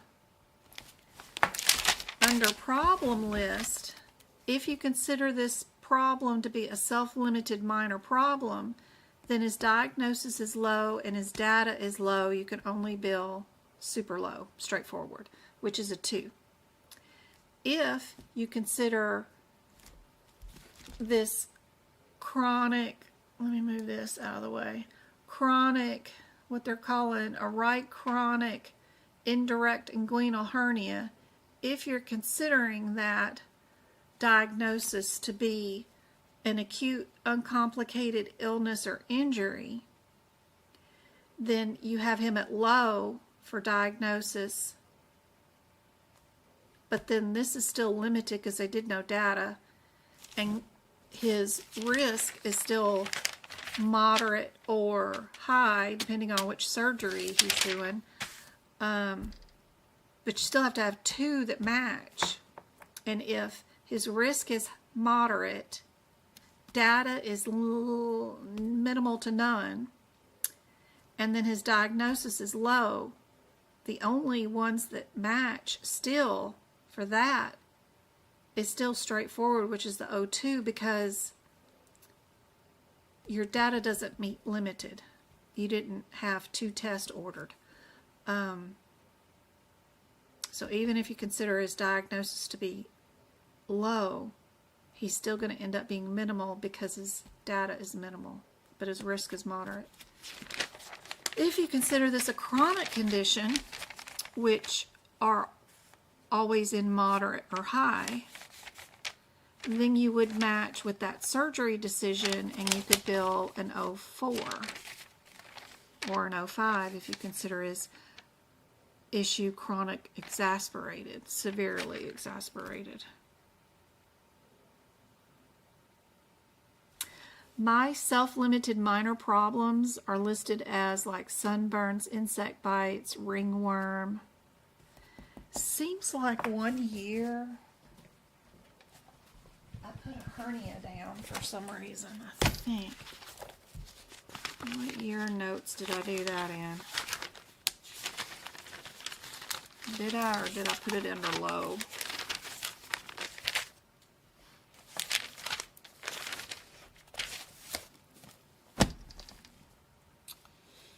Self-limited minor problems, small mass, no treatment, abdominal pain, CT scan ordered, self-limited problems. Nothing listed about hernia. UTI is not a goal. Nothing there. Nothing there. What about this year? What about that year? We keep going back. Find something. Abdominal pain, nausea, atrial fib, injection shoulder, UTI. It's all limited. Fracture. No, no hernia listed there either. What did I do for 04?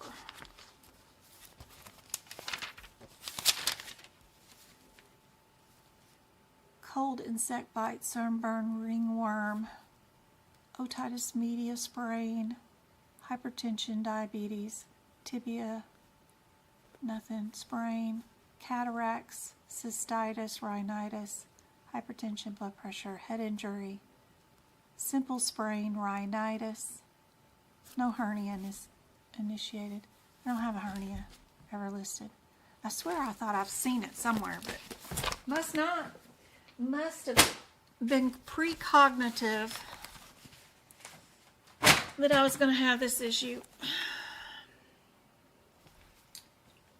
All right. Sorry, I'm just talking to myself. I'm just trying to figure out where a damn hernia would go. I don't know. What do you guys think? Let me get rid of that.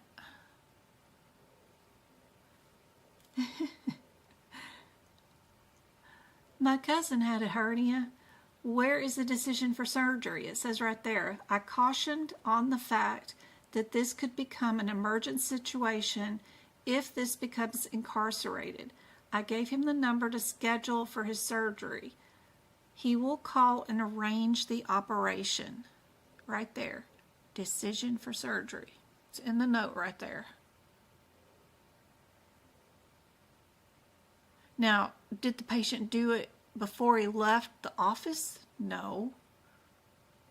But the doctor told him to make the appointment for the surgery. It was still the doctor's decision. Even if we consider writing a patient a prescription, but we don't write them a prescription, our risk level is still moderate.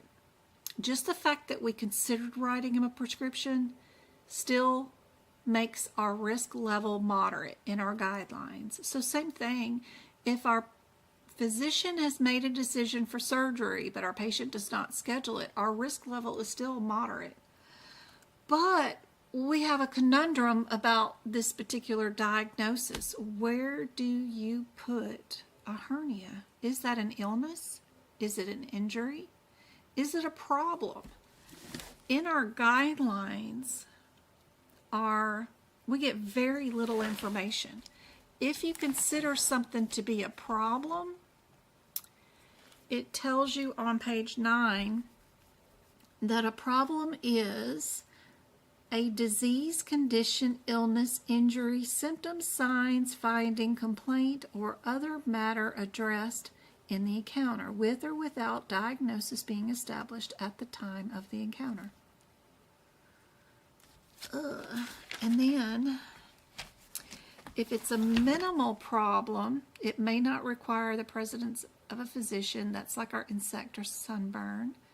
Self-limited minor problem is something that will run its own definite course on its own, transient nature, and will not become a permanent health issue.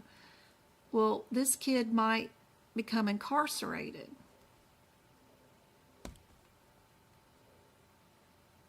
If it's not a minor problem or a minimal problem, then we have to bill low for our diagnosis. But even if we bill low, our data is minimal and our risk is moderate. We have 3 different levels here, but we have to have 2 that match. Still, the only 2 that's going to match for this, no matter what we diagnose this patient, the only way, like our low has a minimal in it because it's, you know, a combination of the 2, kind of, sort of, you know.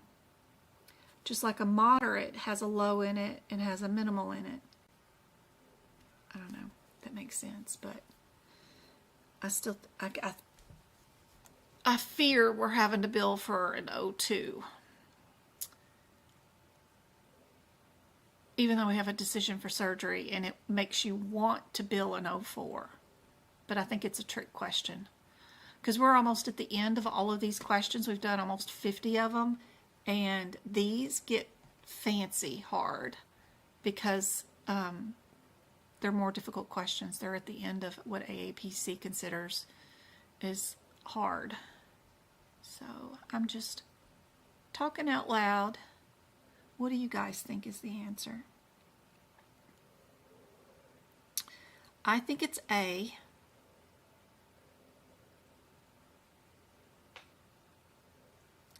even though we have a decision for surgery, our diagnosis is low, our data is minimal, our risk is moderate. You have to have two of those to match. The only two that we can match is data and minimal for our diagnosis, even though they got a chronic thing going on.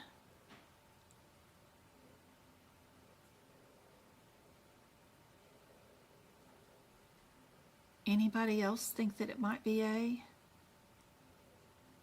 I don't think Kanisha was the last one to ever say A. Yeah, risk can be moderate. So we'll agree that that part of it being an emergent situation, that makes our risk moderate. But our data, we didn't order any x-rays, we didn't order any blood work, we didn't do nothing. So we have no data. And then our diagnosis, at most, is low.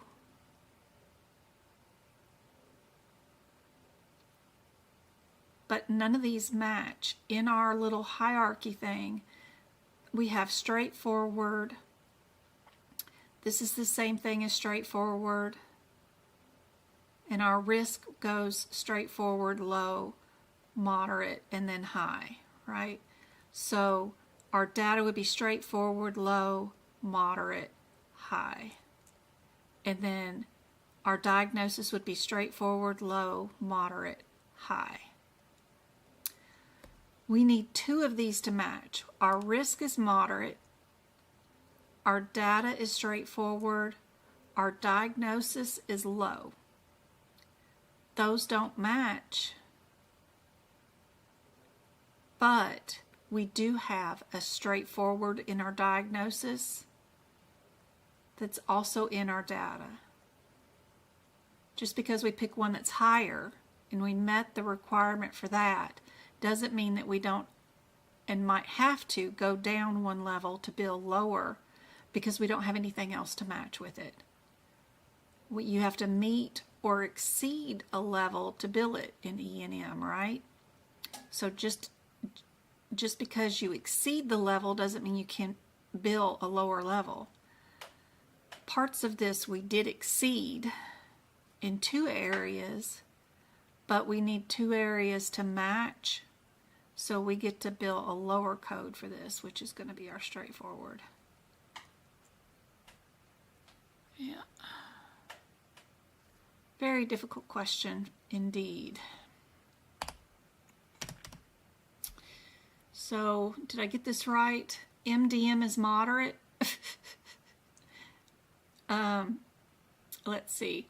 We have diagnosis moderate, no data, and moderate risk. Why are they billing that? And then they have A as our answer.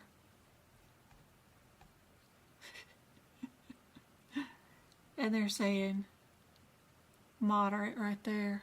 I guess they just have the answers rearranged wrong. Who knows? I didn't rearrange this exam at all. It's just the way it came. Too funny.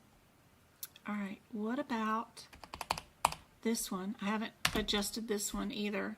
It's another case, and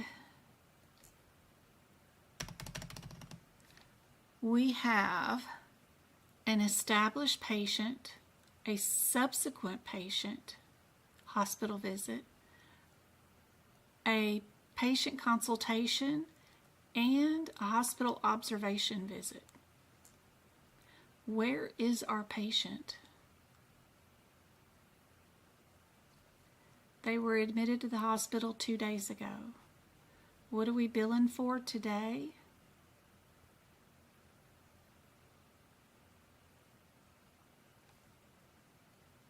Doesn't look like they got sent home, do they?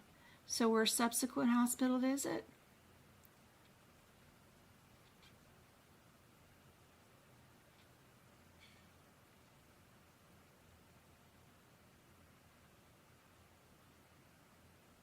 Gotta be C. You're welcome, Farm Life. Even APC makes mistakes too, so it's crazy. But I could see where they could pick A as the answer as O2 for that one. But if they're saying we get to bill for that chronic condition as being chronic and exasperated, then heck yeah, we do get to bill moderate. That means our answer is C on that one. It all depends on how you interpret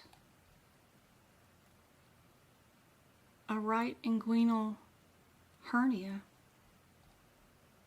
I could see it as a problem.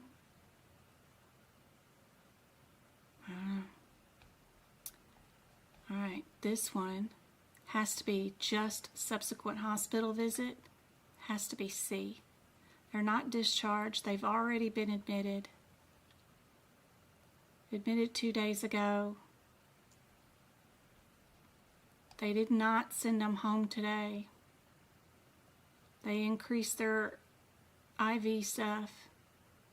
The only thing it could be is subsequent hospital visit. Easy peasy on that one. Let me rearrange this one. Now we've got question 50. It says we are in ICU and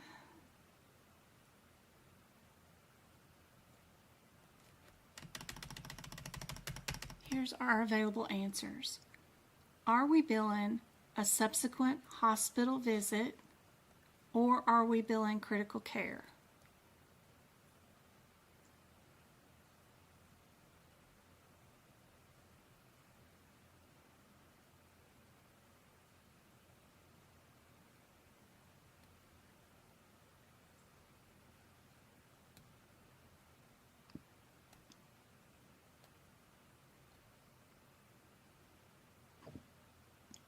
What do you guys think?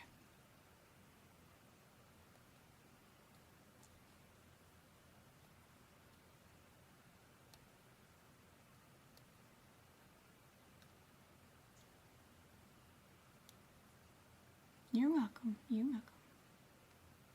Everybody going with C? Just matching up our times. Just be careful. During the exam, they're going to have one that's going to be 30 minutes, but then they're going to order like a chest tube or something that you have to bill and take that 5 minutes off. But yes, this one is C.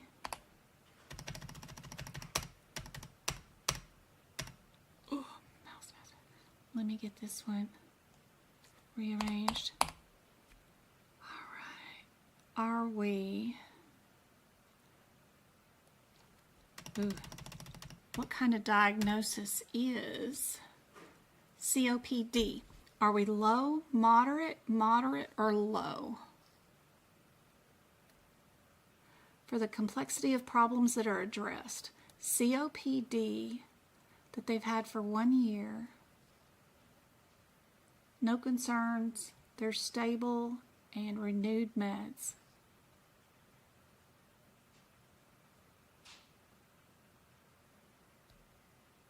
Would you consider that systemic symptoms or an exacerbation or progression?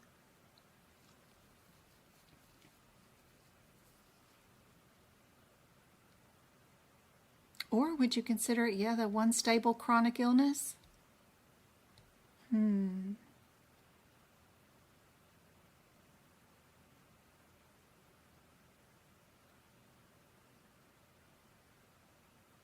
They should have done a spiro test in the office. You could do one of those.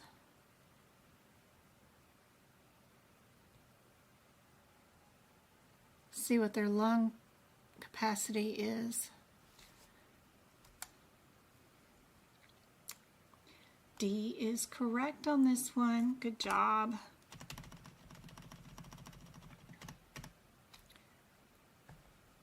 think we got maybe 1 or 2 more left, and we'll have all of the 2025 E&M questions that they sent me for the course. All right, what about this one? Are we standby?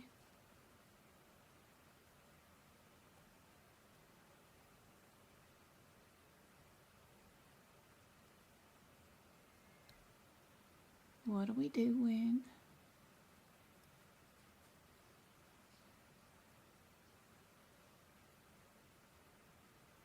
Do we see any coding irregularities?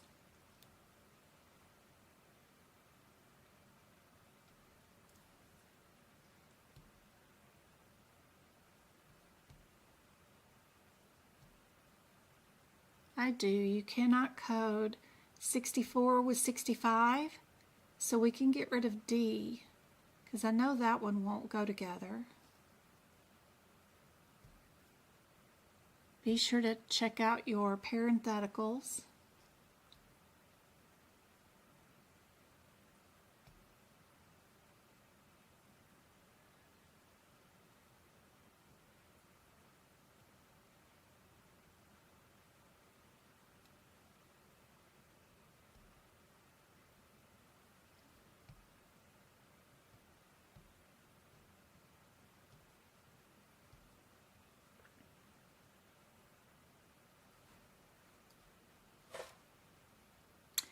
If we're in the delivery room, we're either 64 or 65. If they're happy and healthy and breathing, you slap them with the 64. If they come out blue and you got to do CPR, it's always the 5, right?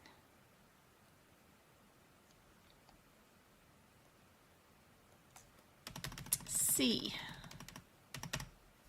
is your blue baby. Anything that's done in the delivery room is always a 64 or a 65. You only get standby if you're brought into the ER to deliver a baby or somewhere else and you're standing by. But if you're in the delivery room, you're billing a 64 or a 65, not both of them together.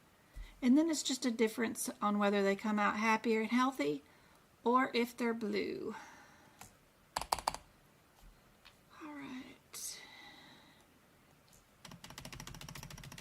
What about this one? Are we an established office visit?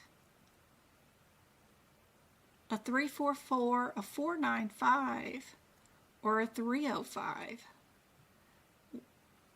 Which one will match a moderate MDM? That might be helpful.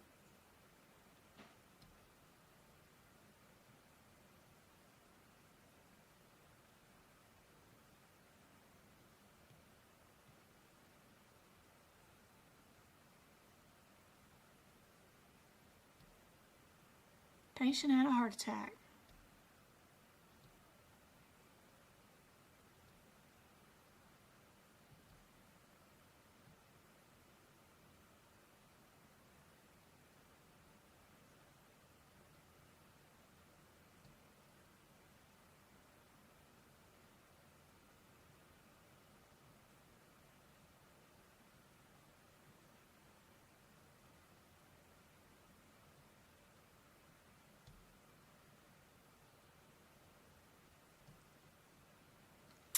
What in the heck does that mean? Patient initially contacted 2 business days after discharge at home. Something about transition to home care. During the visit, physician reviewed all this stuff. Patient recovery, MDM. Time.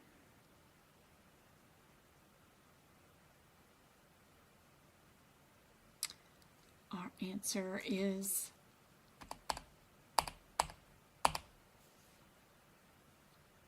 C for coordination, transfer, and coordination of care.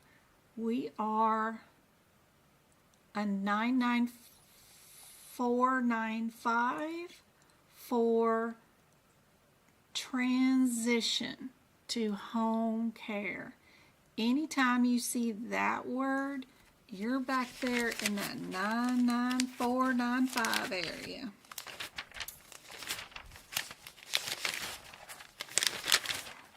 What's the header to those codes? Rarely see those suckers, but it's good to go take a look at them. I think this is the one that most people get wrong on their exam, and I have it to where I think these codes are color coordinated in my notes for that reason. Where's the thing? Remember the ones that I color code back here on page 59? Whether it's staff is the baby blue, physician is the pink. Same thing down here. Pink is physician, baby blue is staff. Then you're just figuring out whether you're doing chronic care management, complex management, principal care management, or whether you are doing principal care management. Yeah.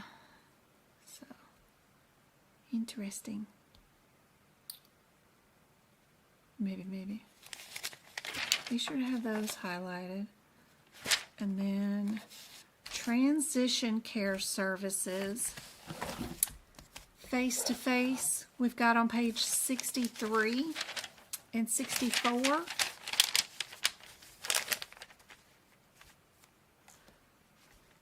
You can have two different ones. Moderate is the first one, the 9.5, is face-to-face direct contact.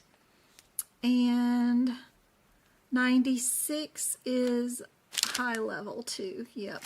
They're counting all the time that they spent with that patient over the 2 weeks, because the patient contacted the office when they were 48 hours discharged. They coordinated care at home post heart attack, and then saw them in the office once they were sort of recovering after 2 weeks, just to check in with them and see how things are going. Don't forget about these codes back here in the back.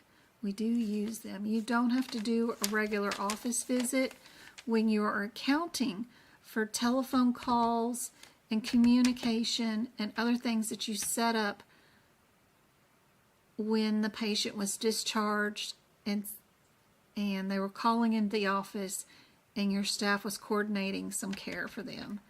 And then they do come in and follow up. You can count all that together. So that's where they get the C from. Very cool.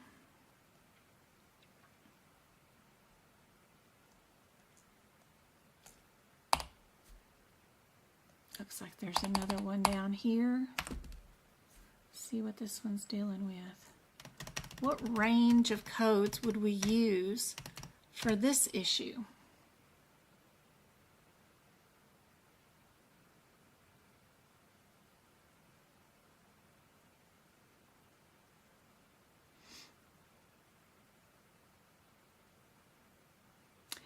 We really don't have enough information. Morning and evening. We need to know if the time was greater than 8 hours. Crappy question.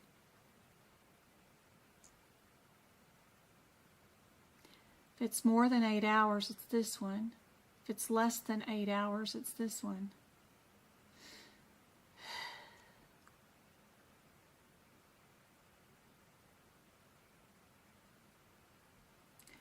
They say it is D.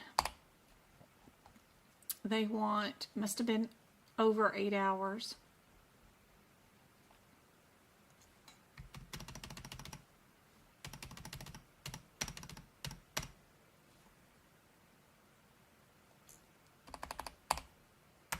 Got another one.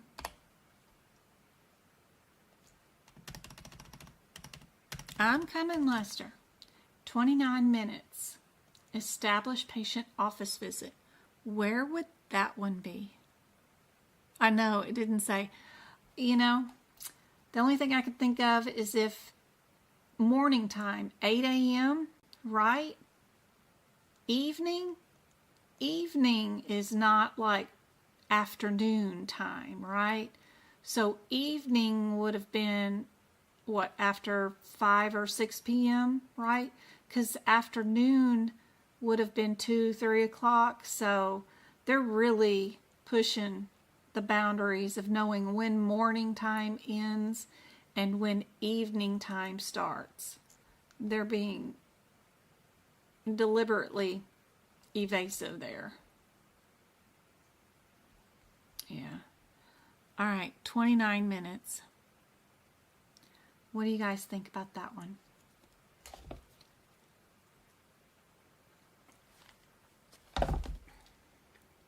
At 2 hours and 30 minutes on E&M questions. That's great. We did 55 questions, all about E&M, all of them. 29 minutes is B.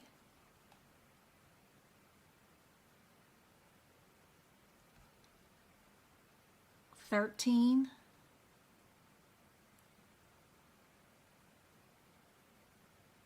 Good job.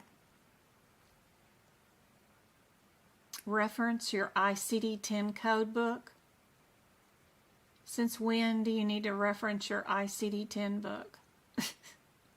I really, you know, it's funny. Funny, aapc. Okay, that's it. That's everything for 2025 E&M.